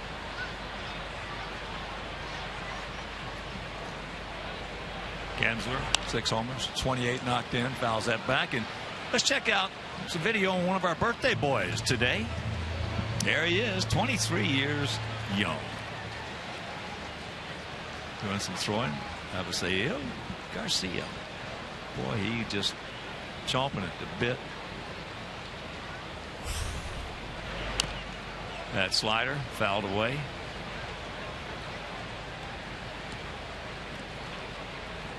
It's good to see him in the clubhouse. I think the most frustrating thing is when you are disabled and you start to feel a whole lot better and you realize that you can be your own worst enemy if you rush yourself back. Right now, you know, it's frustrating watching his teammates go out there playing pretty decent baseball, being right in the middle of the race and knowing that you just can't contribute. Especially in close games. Do you ever have to sit out a year? Not a year, but good part of it. Had a rotator cuff injury, didn't require surgery.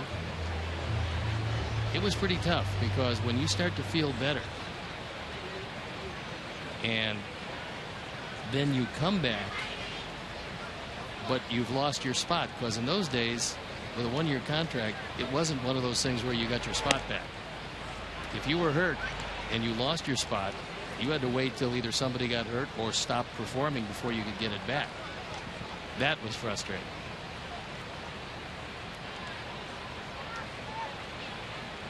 Payoff pitch.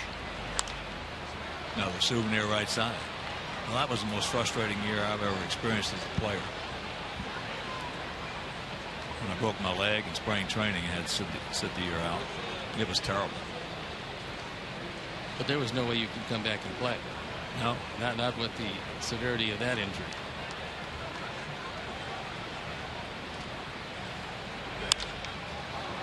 That's into right center field. Tank making the call. Has the ball. 2 down. Yeah, I just sit in the clubhouse. It was tough to watch, especially in a tight ball game. Especially when there was a pitcher out there that that you knew that you liked to hit against. Made it a lot easier when somebody out there who you knew would get you out. Did you think at all? I mean, was there ever a point where you thought you might be able to come back that year? Well, I did come back for the last few ball games, and I wasn't supposed to. The doctors told me not to, but I had to. I just had to get back in there. It was just terrible, and they told me not to do it. And I convinced our manager that, of course, my leg looked like a 2-iron with the atrophy and everything. Probably the rehab was a little bit different in those days than it is today. Rehab was sit down, and when you get healthy, come on back. I'll tell you, the rehab, it was a little different. That's Cabrera with the 1-1. That's up high. Miguel is grounded to Alexei and struck out. He had Chris 3-0. Chris came back and got it. That's out of play.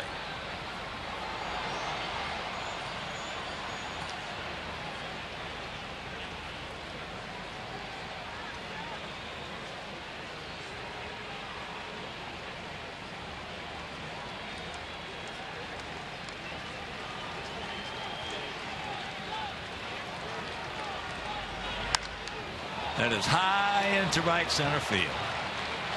That's a can of corn for Adam. And Garcia's retired, so we'll go to the bottom of the 6th. It is still 1-0 Detroit.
Now open at Water Tower Place. The museum combines high-tech interactive experiences with an impressive collection of game-used treasures. Find and come challenge yourself or your friends, because this is an interesting experience. Harry Carey's 7th inning stretch in the Chicago Sports Museum. Gillespie, Abreu, and Dunn to face Max Scherzer. Gillespie 0 for 2. Takes curveball strike.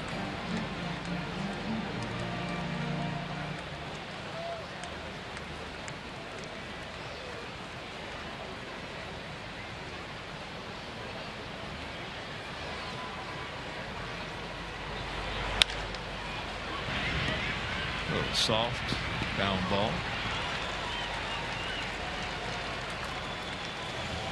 The Sox fans, check out the Xfinity Fundamentals deck overlooking left field here at U.S. Cellular Field. It's accessible from the 100 to 300 and the 500 levels. Now, young Sox fans can learn baseball fundamentals from White Sox Training Academy coaches. And the space features batting and pitching cages, base running areas, and baseball skill instruction. It's all from Xfinity, your home for the most live sports.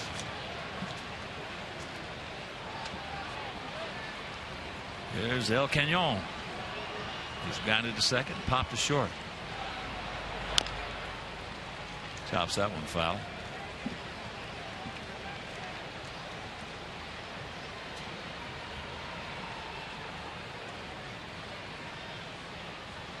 Just tuning in, home run by Victor Martinez, leading off the 5th inning.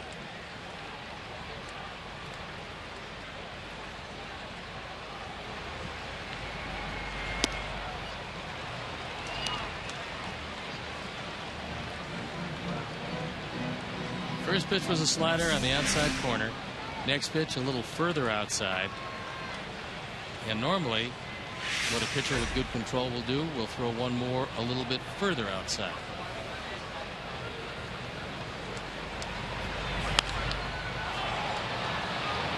That breaking ball, just a slow rolling curveball. And that's out number 2. And checking some scores for you. Top of the 8th at Fenway, still 5-2 Red Sox. Carmine's leading Cleveland. Bottom of the 7th in Pittsburgh. Pirates leading the Cubs 4-0. Bottom of the 8th in Baltimore. Orioles leading Toronto 4-2. Bottom of the 10th in New York. Mets, Milwaukee tied at 1. There's the ball to Adam. Some finals. Rockies beat Atlanta 10-3 out in Denver.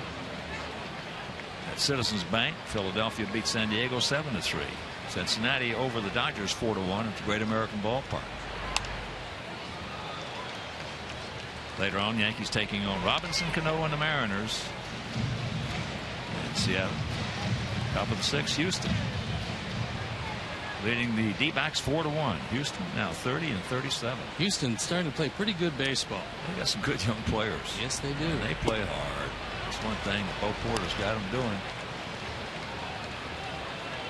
Playing 27 outs. And that's all a manager can ask from his ball club. They brought up a couple of good young players from the minor leagues. George Springer can do just about everything, but he's had a sore knee. Well, Adam is gone. 4 strikeout, and we're into the 7th.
Hashtag Sox Social Nights. Get access to unique social media contests and special giveaways by purchasing Sox Social tickets. So visit whitesox.com/Sox Social today. So it'll be Victor Martinez, Torrey Hunter, and J.D. Martinez. Victor, I mentioned, homer leading off the 5th inning. He is the difference in the ball game.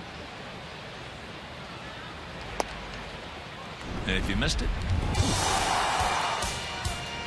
he got a slider and didn't slide quite as much as Chris would like, and the man who has tormented him throughout the course of his career continued to do just that. well, if you notice over Victor's career, he's been a terrific mistake hitter. If you make decent pitches on him, as a rule, you get it. Now, you can make decent pitches on Cabrera, and he can still get you. But Victor, you make a mistake on him, and chances are he's not going to pop it up or ground it out. He's going to hit it hard someplace. And there's an old saying, you show me a good mistake hitter, and I'll show you a star. And he has certainly been that. Especially from this side of the plate. Fouls that back. This is his natural side. He always has more production because he hits 2/3 of the time as a left-hand hitter. But this year, it's almost 100 points difference between left and right-handed. Well, you know, we, as all our Sox fans know, that we categorize hitters in several ways, one of them being good 7th, 8th, and 9th inning hitters.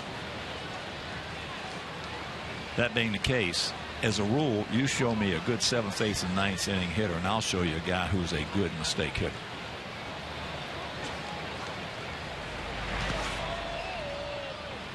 And he's saying he got hit by that. I think. Maybe not. Sometimes when you see a guy good, you don't want to walk or you don't want to get hit. It looked like it hit off his foot. He might have said it hit off his foot. Now, Brad Ausmus is coming out to say, hey, did that hit off his foot?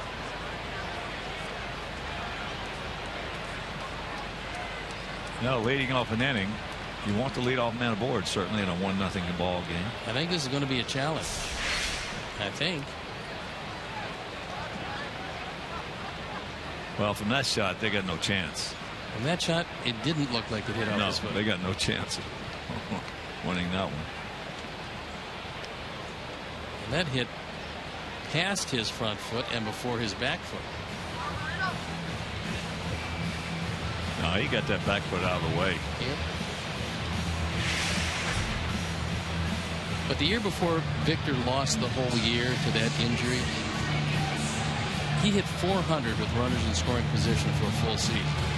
And when you have those kind of numbers, I mean, it's not an accident that you rise to the occasion, and that's a guy that, number one, you'd love on your team, and number two, you hate to play against because he's going to find a way to beat you. Those are robust numbers with runners in scoring position. Well, again, those are good mistake hitters. Yeah. Those are good mistake hitters. And when you don't see many Cabreros, you don't see many big Frank Thomases, you don't see many Manny Ramirez. So you can make good pitches on those guys and they still get you. Or Miguel Cabreros. But Victor, you make a mistake on him, you're going to hit it hard. Well, over the course of his career, and he's been with Cleveland, been with Boston, he's been with the Tigers. He's a .310 lifetime hitter with runners in scoring position. So he's a guy from the very early times that he came in the league that could get it done when it had to be done. Well, I'll tell you, one of his biggest fans is Jim Thome. Well, he is one of Victor's biggest fans. He said this guy, when the heat's on, is terrific. And he's always been, wherever he's gone, one of the leaders in the clubhouse. So you add that to those terrific skills, and you have a very valuable player.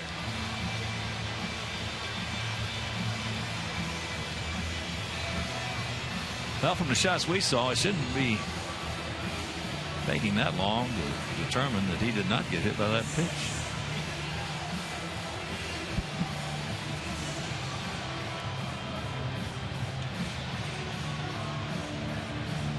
But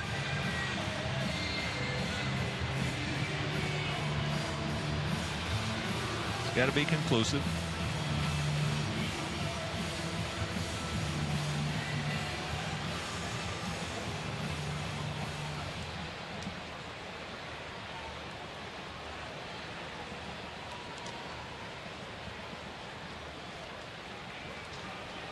It's one of the longer reviews we've had.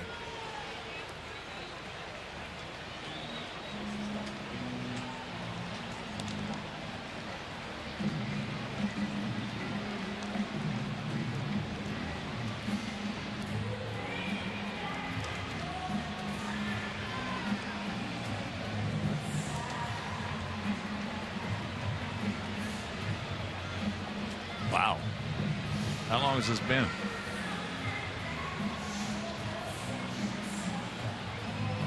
Long enough for Chris Sale to have to warm up again.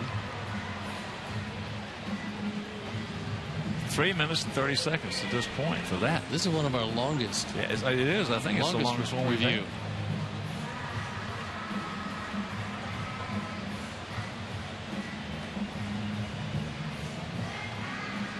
And it certainly appears from the angles that we saw that to be one of the easiest that we've had.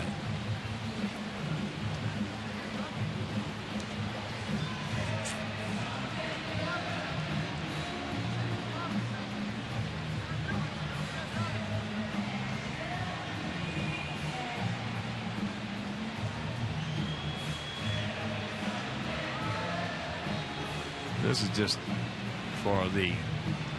I love the review. There's no question because it's working. But this is giving a lot of people who don't like it a lot of fodder.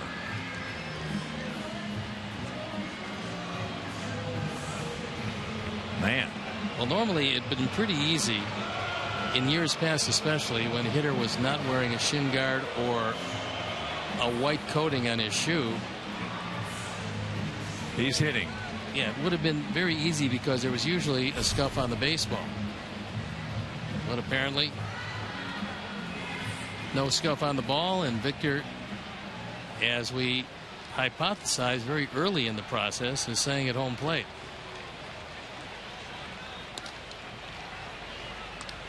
$450 for that call. Can you believe that?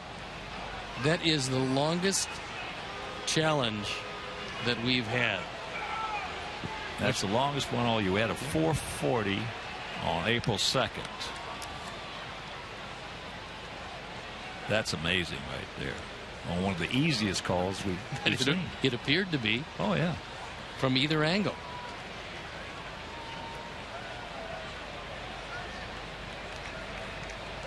Something's wrong with that picture. As here's the 1-2.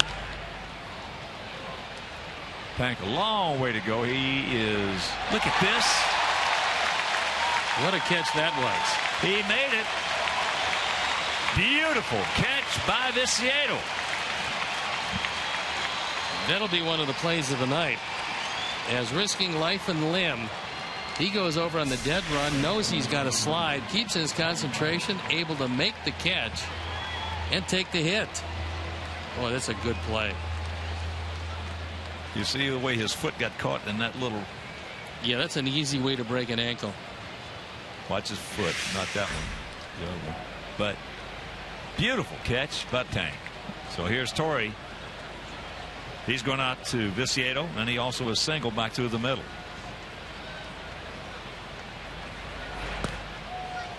Change up.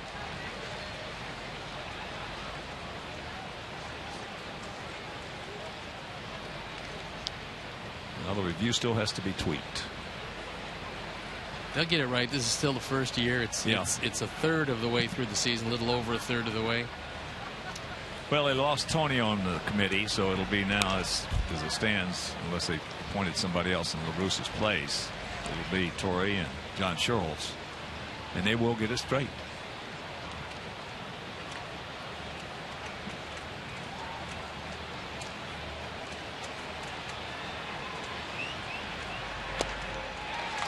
He gone.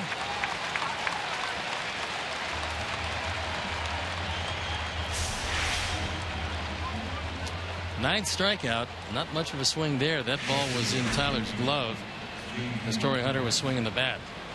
So he got surprised on that one.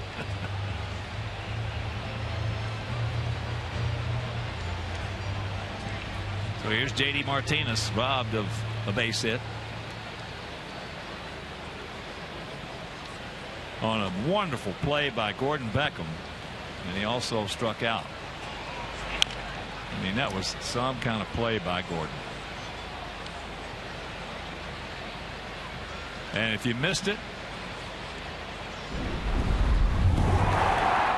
this was the second of two great plays in the second inning. First by Alexi, and even a better one by Gordon.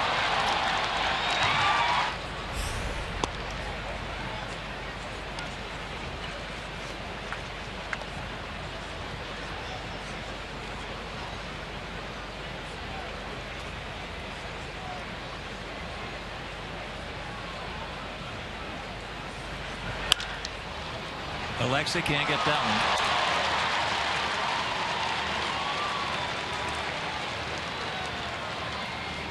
So the fifth hit given up by Chris. That ball was not away, but it was up, and it allowed Martinez to get out and hit it pretty well by a diving Ramirez.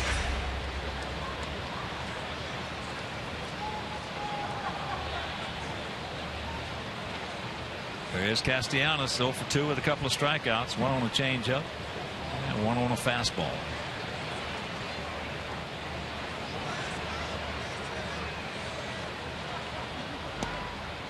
Takes first pitch strike.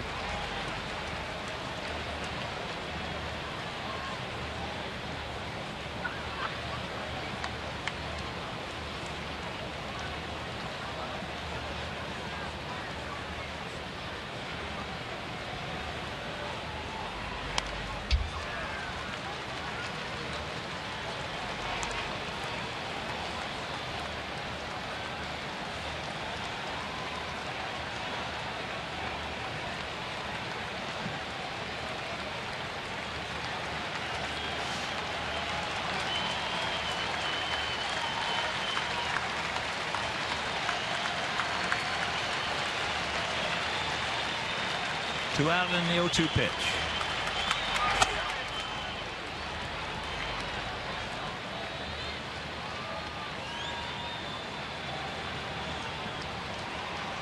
Good-looking shot. It was a beautiful sunset.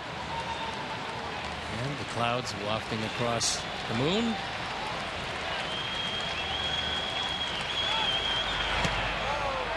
Tried to backdoor him and just missed.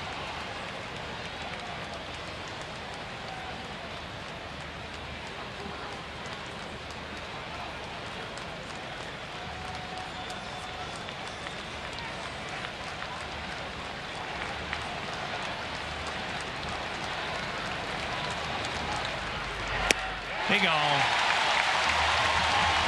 10 strikeouts now for the K-Zone down there, having a good time. Meanwhile, 7th inning stretch, we trail at 1-0.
One for them.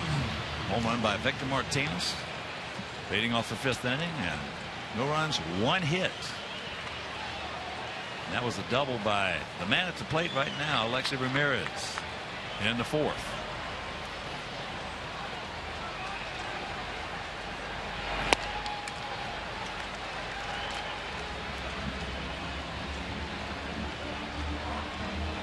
Nothing in 1 to count.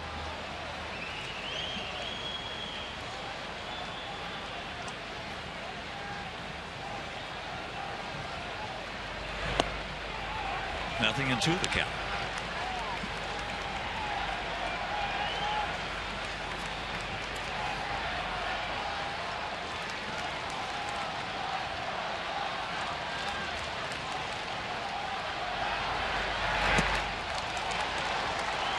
One down.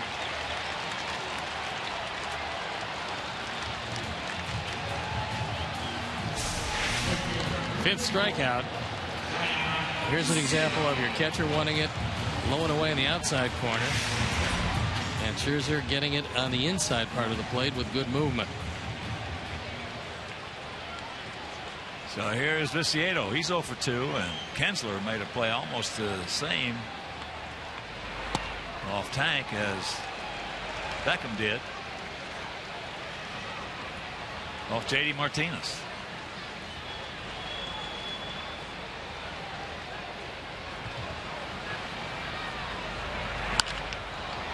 A little flipper into center field.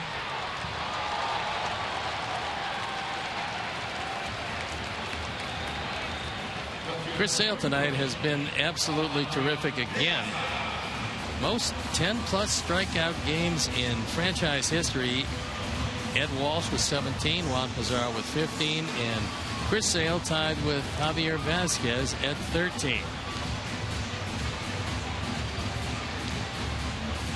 Chris is going to have that record all to himself in the not-too-distant future. So here's the Ozzy.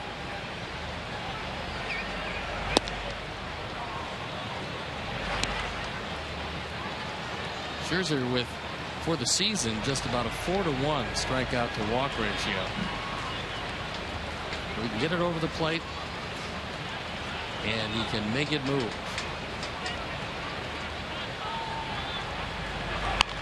Off down the battle. Change up. That didn't take long. 3 up, 3 down. We'll go to the 8th.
An affordable way to experience the benefits of being a White Sox season ticket holder.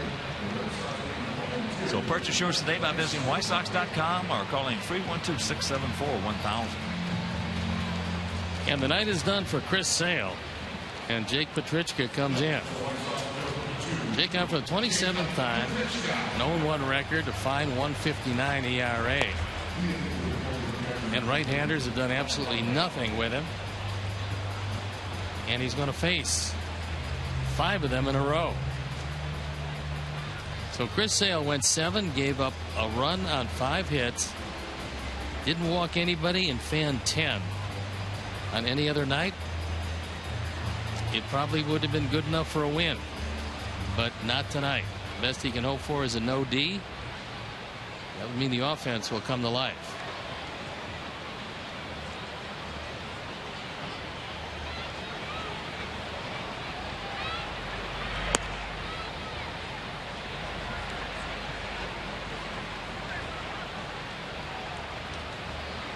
Holiday, a strikeout, and an infield single.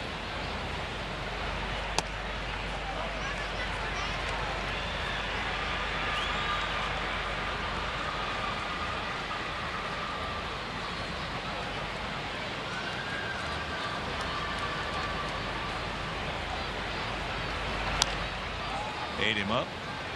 Right off his foot.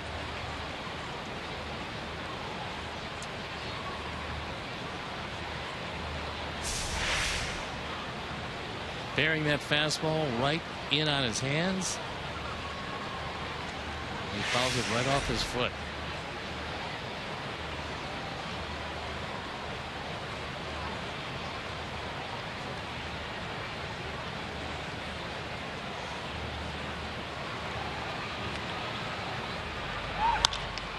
And there's a base hit.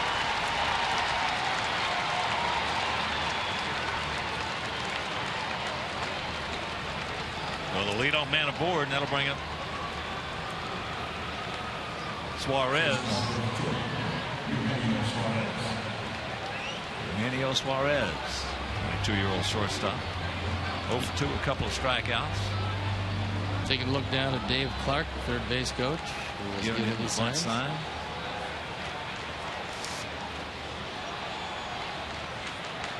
Well, if you charge hard enough, you got a catcher who's not taking much of a lead at first base. Not much, and there's a chopper over the head.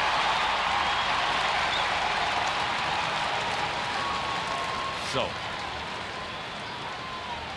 Osmus gives him the go ahead, and it works out. That's just the 15th at bat in the major leagues for Suarez. Came in hitting .333, and he's 1 for 3. Well, we talked about it. The young man has got a real nice presence at the plate. I think they might have found, at least for the moment, their everyday shortstop. It looks like he's going to be there for a while. And they've been looking, and they've been auditioning. They got a guy who swings the bat pretty nicely.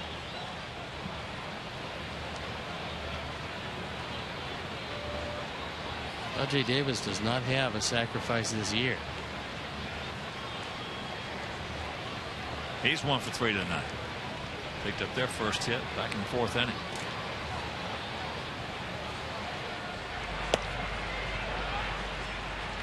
Takes a strike.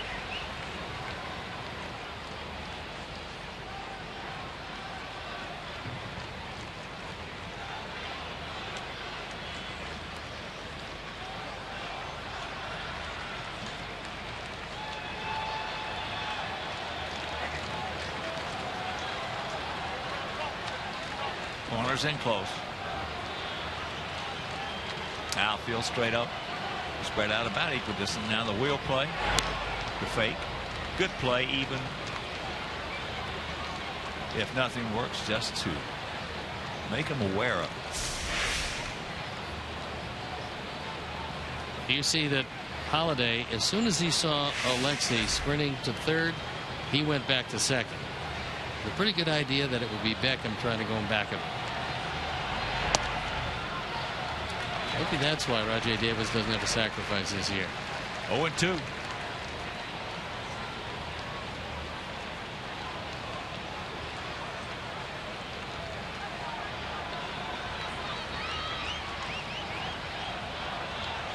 And one reason Dave Clark walks way down that line, keeps his back to our dugout. So we can't see exactly what he's doing.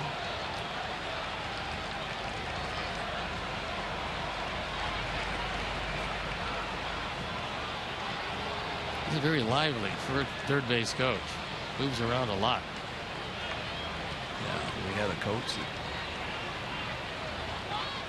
was a great picker of signs. Oh, nice play by Tyler. Wow.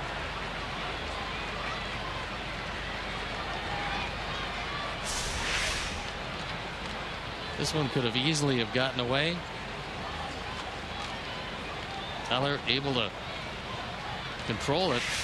I'm not sure how, but that was a pretty good job.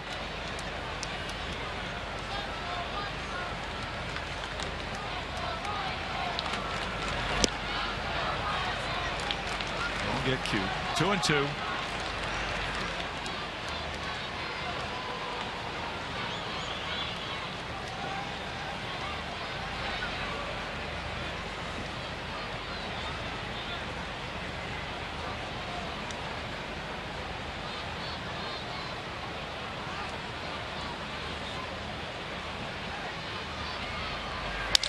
Broken bat.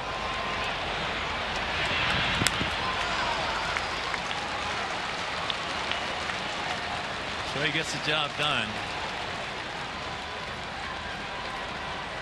Left with just the handle, and the inability to bunt him over is accomplished by a shattered bat.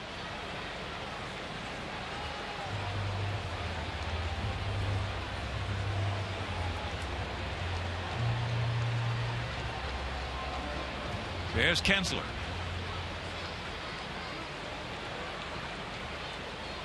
with Cabrera on deck.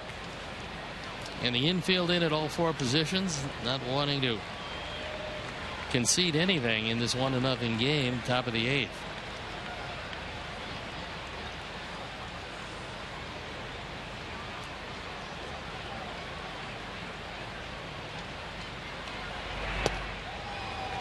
Can't get it.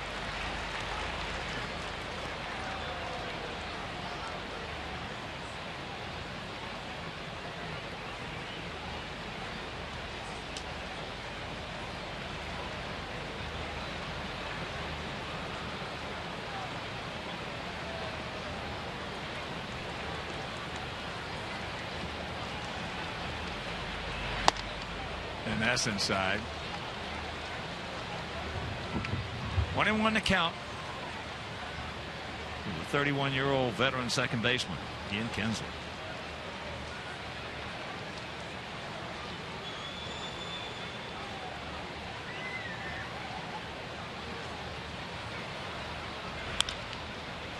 Out and around that one.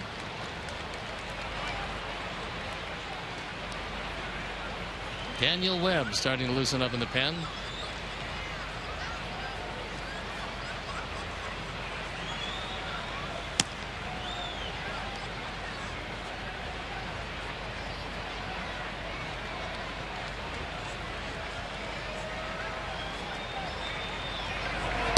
He gone. Dig out. 2 down.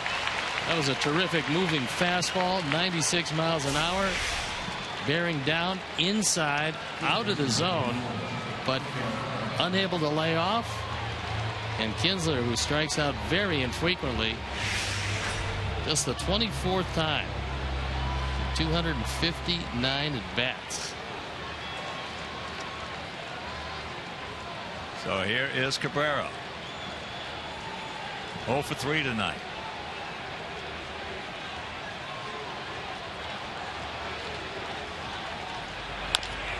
There's a chopper.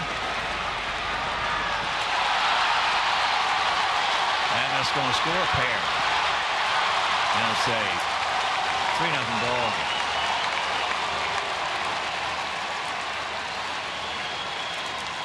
That's going to be the shortest base hit that Cabrera ever drove home 2 runs. Little chopper. Gordon figuring he had to do or die barehand. Couldn't get to it. And a heads-up base running play by Eugenio Suarez as he scores as this one just trickles away. RBIs 53 and 54 for Cabrera.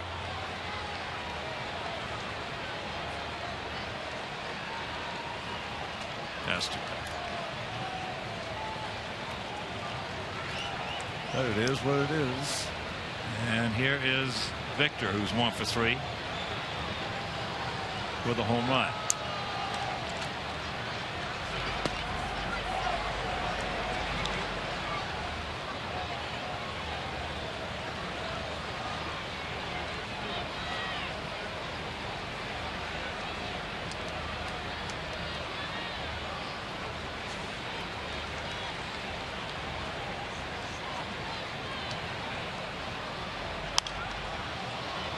And that's out of play.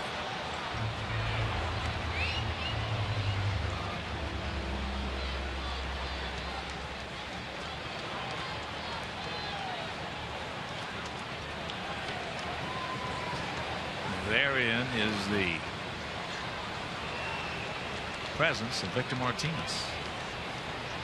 You had the right-handed advantage. You certainly didn't want to put on Cabrera to face a guy who was one of the league's best with runners in scoring exactly position. Right.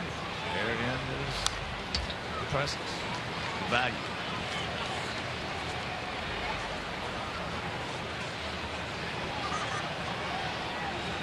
But there will be some people who's going to say, well, he had first base open, Martin Cabrera to plate.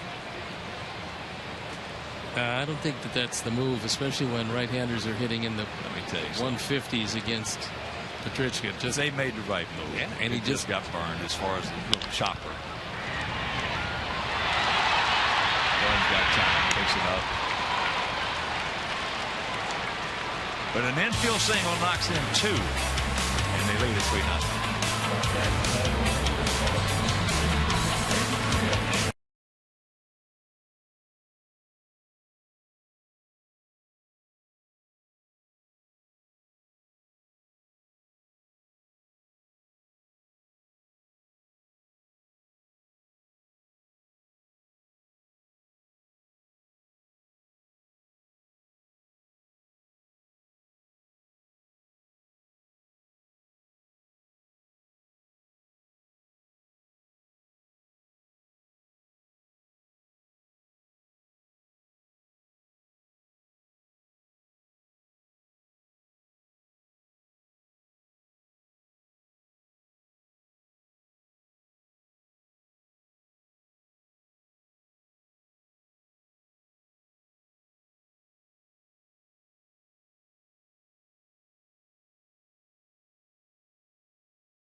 Out there.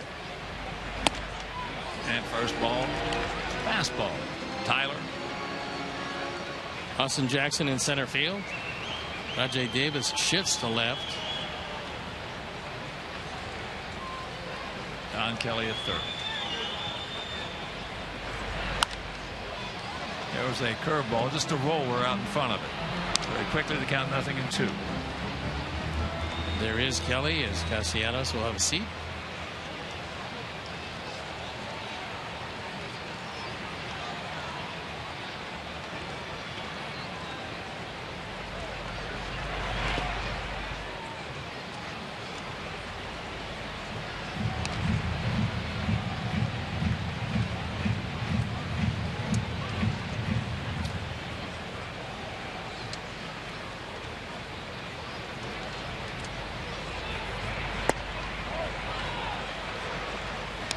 Close. 2-2.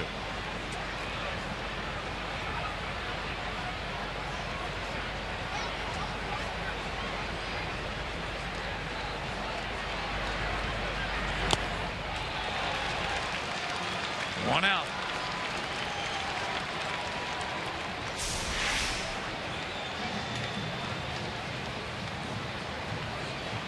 Once again, with Holiday wanting it low and away, he gets it on the inner portion, and it's very effective. 9 in a row retired by Scherzer.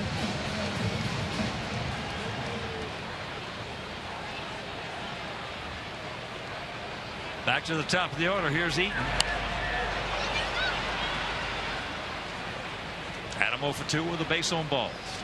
And after not striking out anybody for the first 2 innings, Scherzer has fanned one man in every other inning.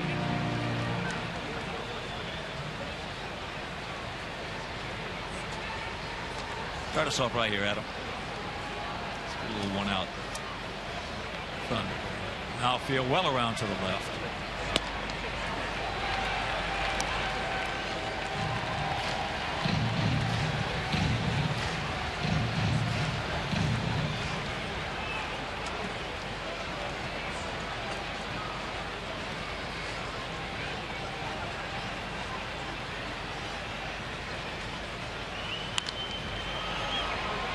Fly ball. Get down. Get down.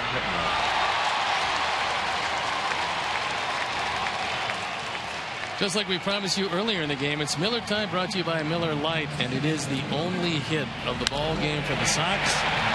It came in the 4th inning,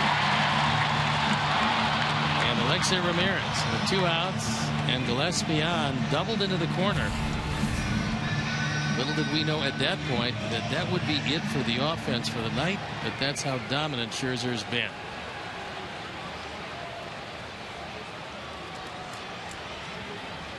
Gordon 0 for 3, and he's hit it hard twice. Now make it 3 times, and that's going to be down the line.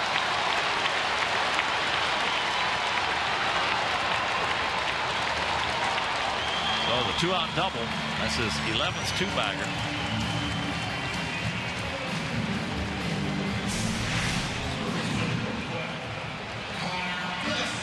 That was a slider that didn't get outside near enough. No chance at all for Kelly. So the only thing you can ask for here is Gillespie to get on board and Abreu to come up representing the tying run. Gillespie has popped up to left, reached on an error, and gone out 3-1.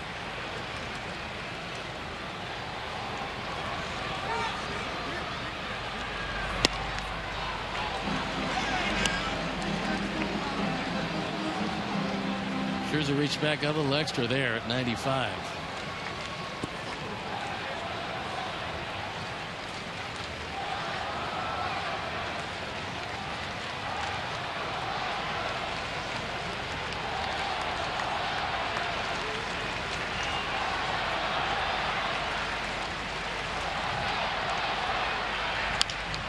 Chopper to Hopper, and that'll do.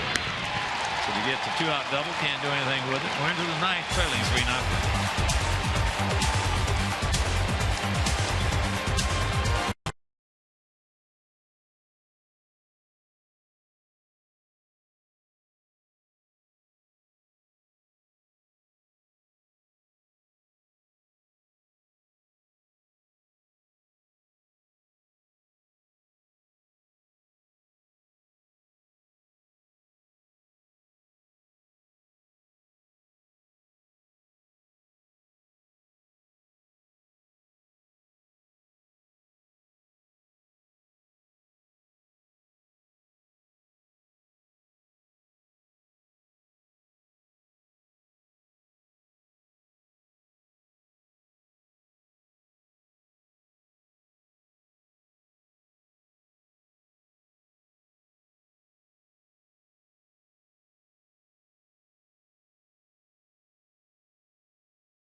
Game. We have the AT&T fan photo of the game. Tweet your photo to hashtag #SouthsideFanPhoto for a chance to be shown on our broadcast.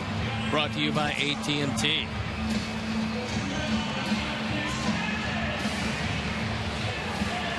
And Daniel Webb comes into this one.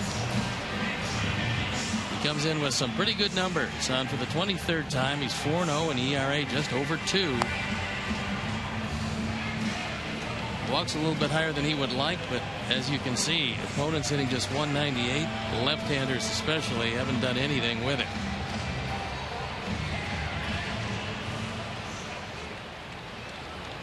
Hunter, Kelly, the first 2.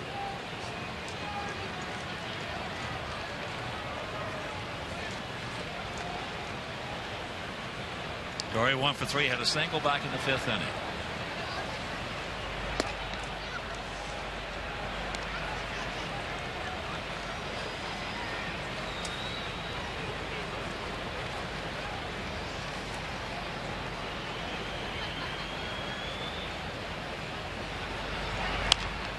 Good rip underneath it, and the count evens at 1.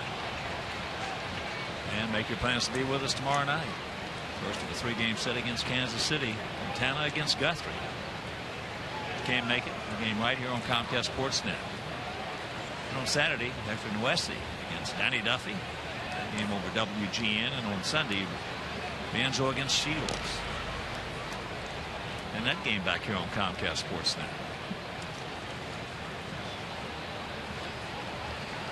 Don Kelly in the on-deck circle. He'll be followed by Austin Jackson.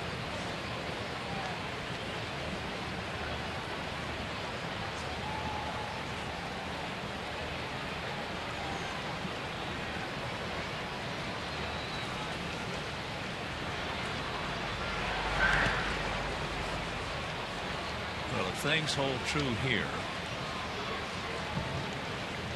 Detroit would be in first place. 2.5 games over Kansas City, 3.5 over us, and there will be a 4 games between as he strikes out Torrey from first to last in the Central. There's also another factor that could be monumental, and that is nobody's warming up in the Tiger bullpen. No, we noticed that. That would mean that Scherzer would be allowed at least to go out for the 9th inning and do something that he's never done. And that is complete a game.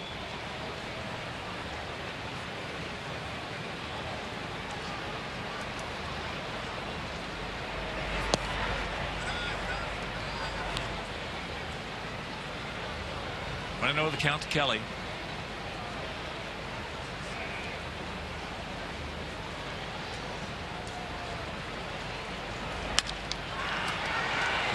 A little duck snore right off the end of the bat.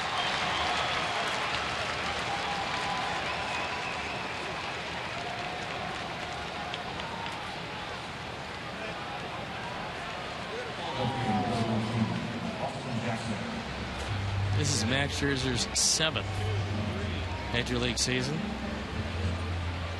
Got to the big leagues in 2008. Only started 7 games that year out of his 16 appearances.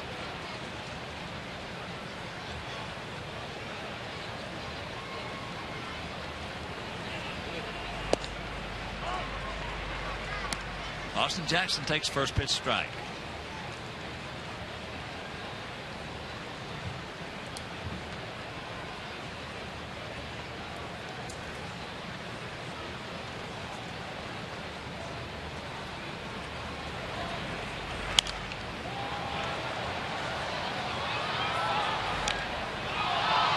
To the count.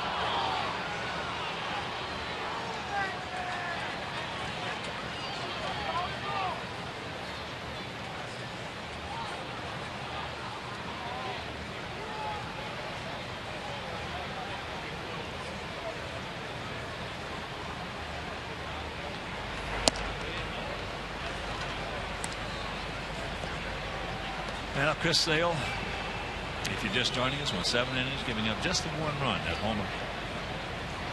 Victor Martinez, no walks, had 10 strikeouts.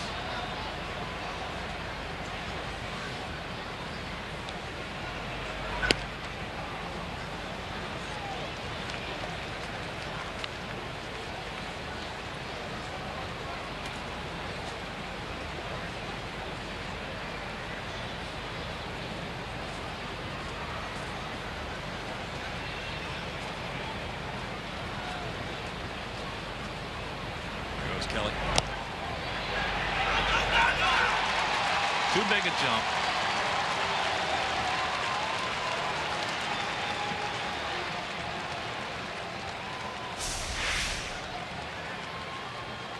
Daniel didn't pay much attention, and there was no chance at all for Tyler Flowers. That's the 45th stolen base for the Tigers.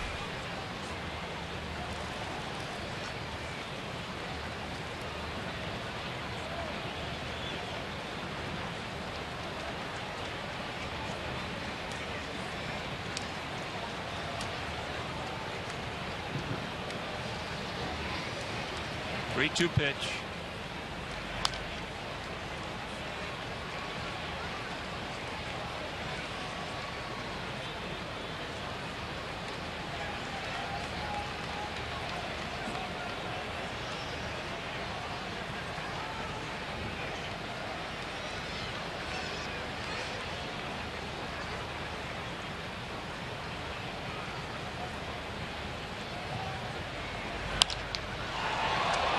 Ball hit deep into right center field.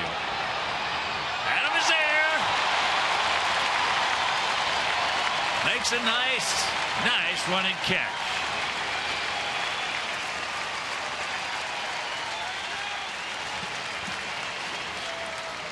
Jackson hit that one a long way, and it was a very long run for Adam Eaton. It's a high fastball. Taken the other way, and Eaton measuring it all the way, gets a great jump, runs it down, and Kelly had no thought at all that Eaton was going to get to it. He was most of the way to third base, had to retreat to second.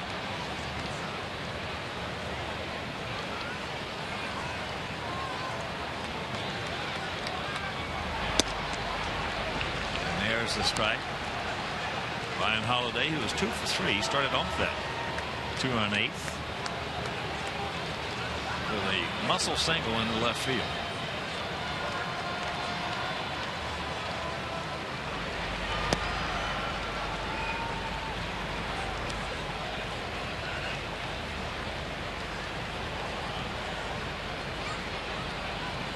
Holiday was instrumental back on April 24th in that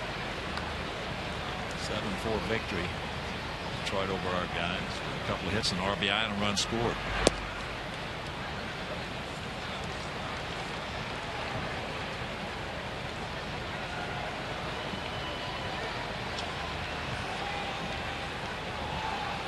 For our guys in the 9th, Abreu, done. Ramirez, Viciedo. Got some guys coming up can get it done. As the count goes to 3-1.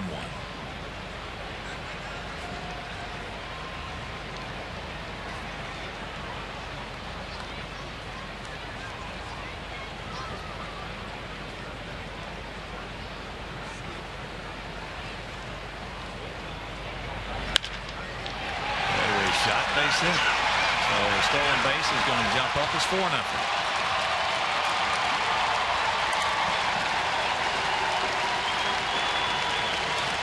RBI number 7. Holiday has convinced us that he can hit a fastball. That one right down the middle at 97. And he drives it through the left side.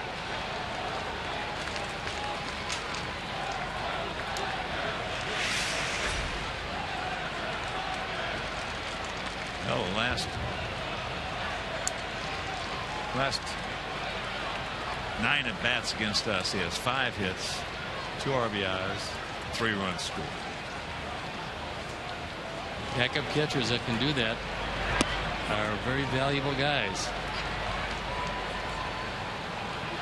As you know, he's not getting too many at bats. When he does, he's got to make the most of them, and he has this evening. Suarez had a chopping Baltimore chop single over the head of Gillespie at third last inning, and came around to score.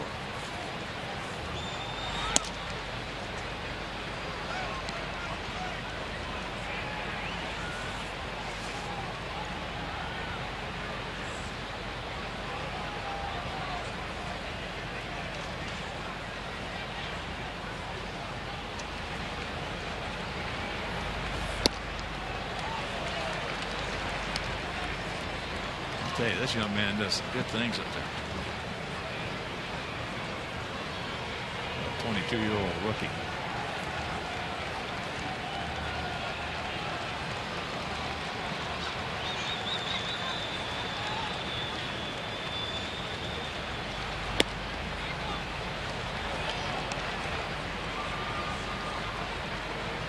Three and one to count.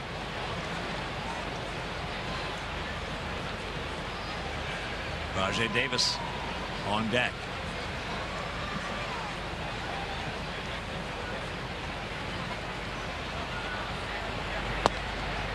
It's full.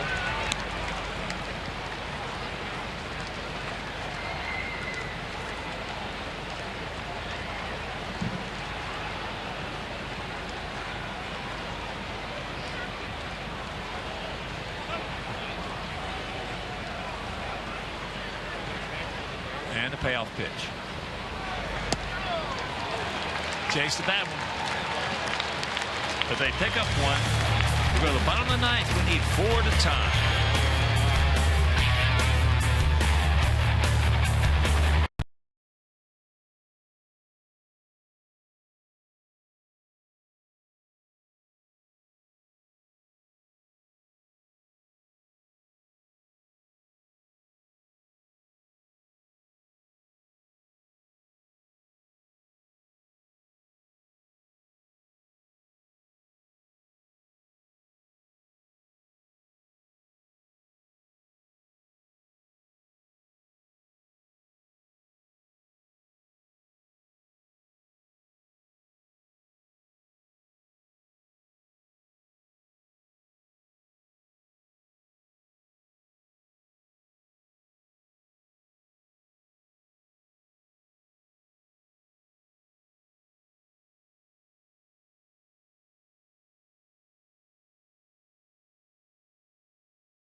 Central, presented by GMC. On the show, see Charles Tillman and the Bears get together at a bowling alley for a good cause. Plus, we'll have highlights from Game 4 of the NBA Finals.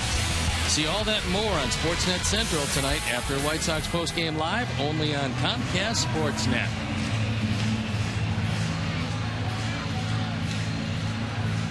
And Max Scherzer is out there to try to complete a game. 179 starts covering 7 seasons. He has 0 complete games. Well, I want you to continue to make it so. No, I want you. I want to do that as well. But I want you to call this his first, if he gets it, complete game. Okay. Jose Abreu, 0 for 3. He has yet to strike out. Pitch number 102 on the way, and they're shading him around toward right center field. One Cy Young winner to another.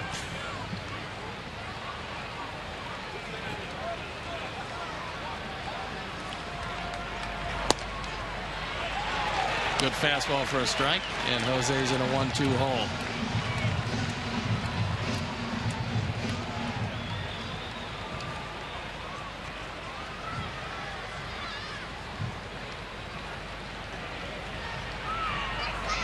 He got him. Jose goes down for the first time tonight.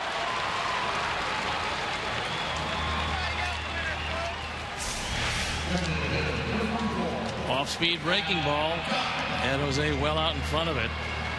That'll bring up Adam Dunn, who's 0 for 3 with a couple of strikeouts.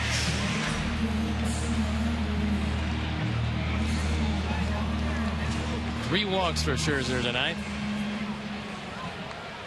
And he's given up just 2 hits. Double to Beckham last inning. And a double to Ramirez in the 4th inning. And that's been it. It's been a couple of hard hit balls, not too many. As Max Scherzer has changed speeds and thrown strikes for the most part. Now the count evens at 1-1. Well, that's the mantra for pitching. 4 strikes and changes speeds. Keeping hitters off balance. It's 4-10-1 for the Tigers. 0-2-0 for our Sox. Line drive in the gap. Davis going over. And it looks like he made the catch. He did. What a play by Rajai Davis. He started the game in center field, shifted over to left field, and now Robin is coming out. He's saying that Davis trapped it. We'll take a look again. And he did trap it. That's a trap. So Robin's going to win this challenge. And Adam Dunn is going to be on first base.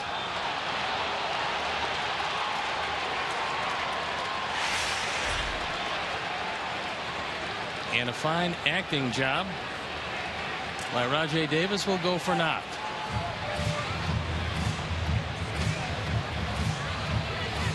This one shouldn't take all that long. No, if you're just tuning in, we had one earlier on a very easy call. Victor Martinez, whether he was hit in the foot by a pitch. You can see clearly he was not. It took 4 minutes and 40 seconds. And the umpires are meeting, but we figure this one's going to break up pretty quickly. See Alexei Ramirez, who will come up to bat with Dunn on and only one out.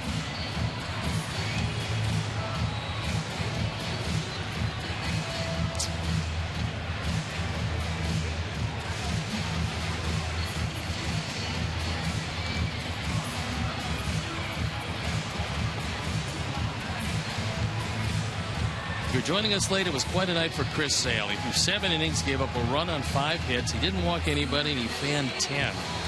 The 13th time he has a 10 strikeout or more game.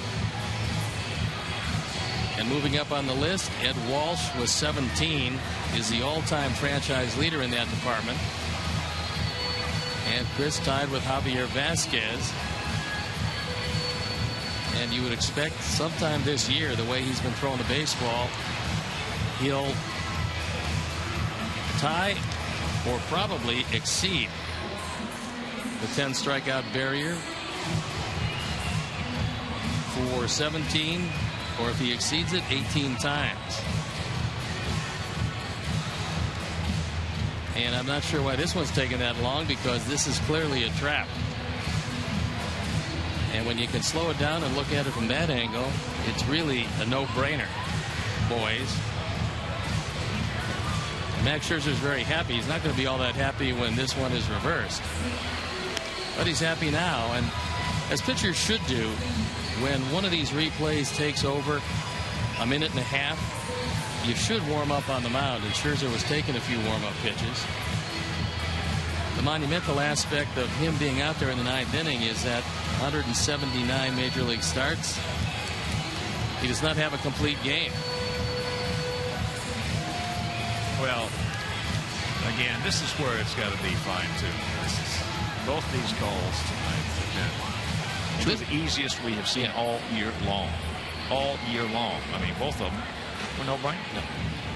And for them to take this long is absolutely ridiculous. And he's going to be given a base hit. This is just ridiculous. How long did that one go, Mike? Mike Berry, our producer. 3 minutes and 20 seconds. So we have had a total of 8 minutes for 2 calls that were no-brainers.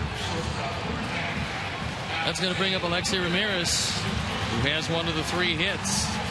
Grounded to shortstop, doubled in the 4th.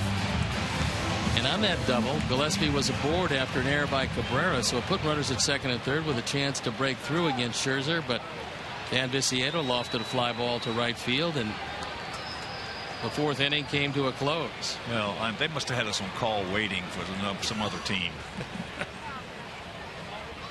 Outfield straight away, and that fastball misses off the corner. And the bullpen for the first time tonight up and going for the Tigers. And it is Joe Nathan, the closer, who has been somewhat beleaguered lately.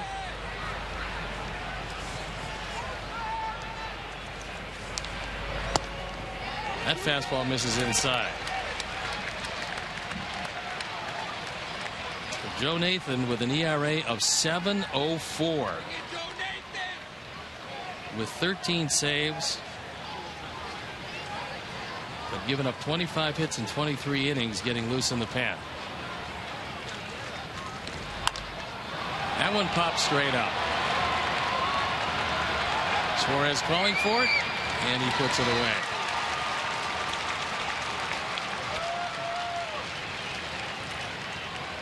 And the only thing that stands in between Max Scherzer's first complete game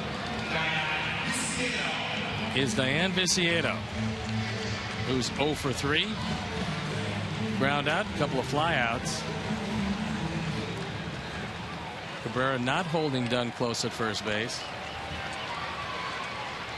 First time up, Viciedo hit one of the hardest shots of the night, but Kinsler played it perfectly. And he looks at a fastball for a strike.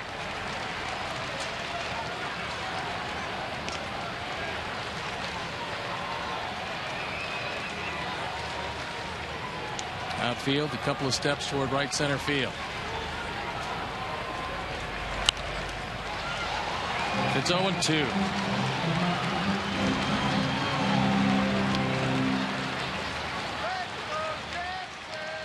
Scherzer bidding to go 8-2. If that holds up, Chris Sale will drop to 5-1.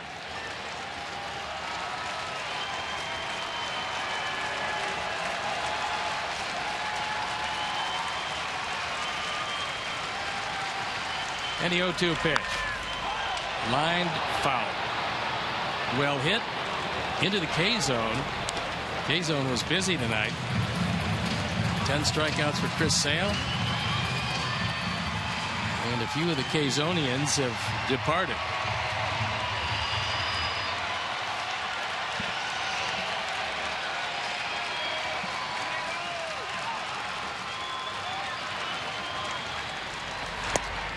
He got him. Complete game, Max Scherzer. The first of his career. And Brad Ausmus allowed him to go the distance, and go the distance he did. He wins 4-0. A 3-hit shutout. And the Sox could get nothing going against one of the league's best right-handers. And a big smile on the face of Max Scherzer. Well, we had a good pitching matchup. Unfortunately, Chris giving up just the 1 run is going to take a tough loss.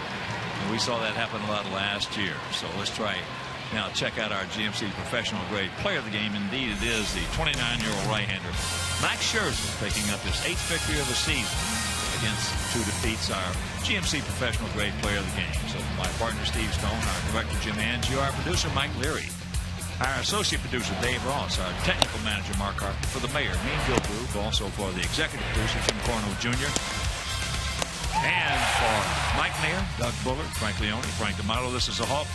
So long, everybody. Coming up next, Subaru Postgame Live with Chuck and Bill. You've been watching White Sox baseball right here on Comcast Sports.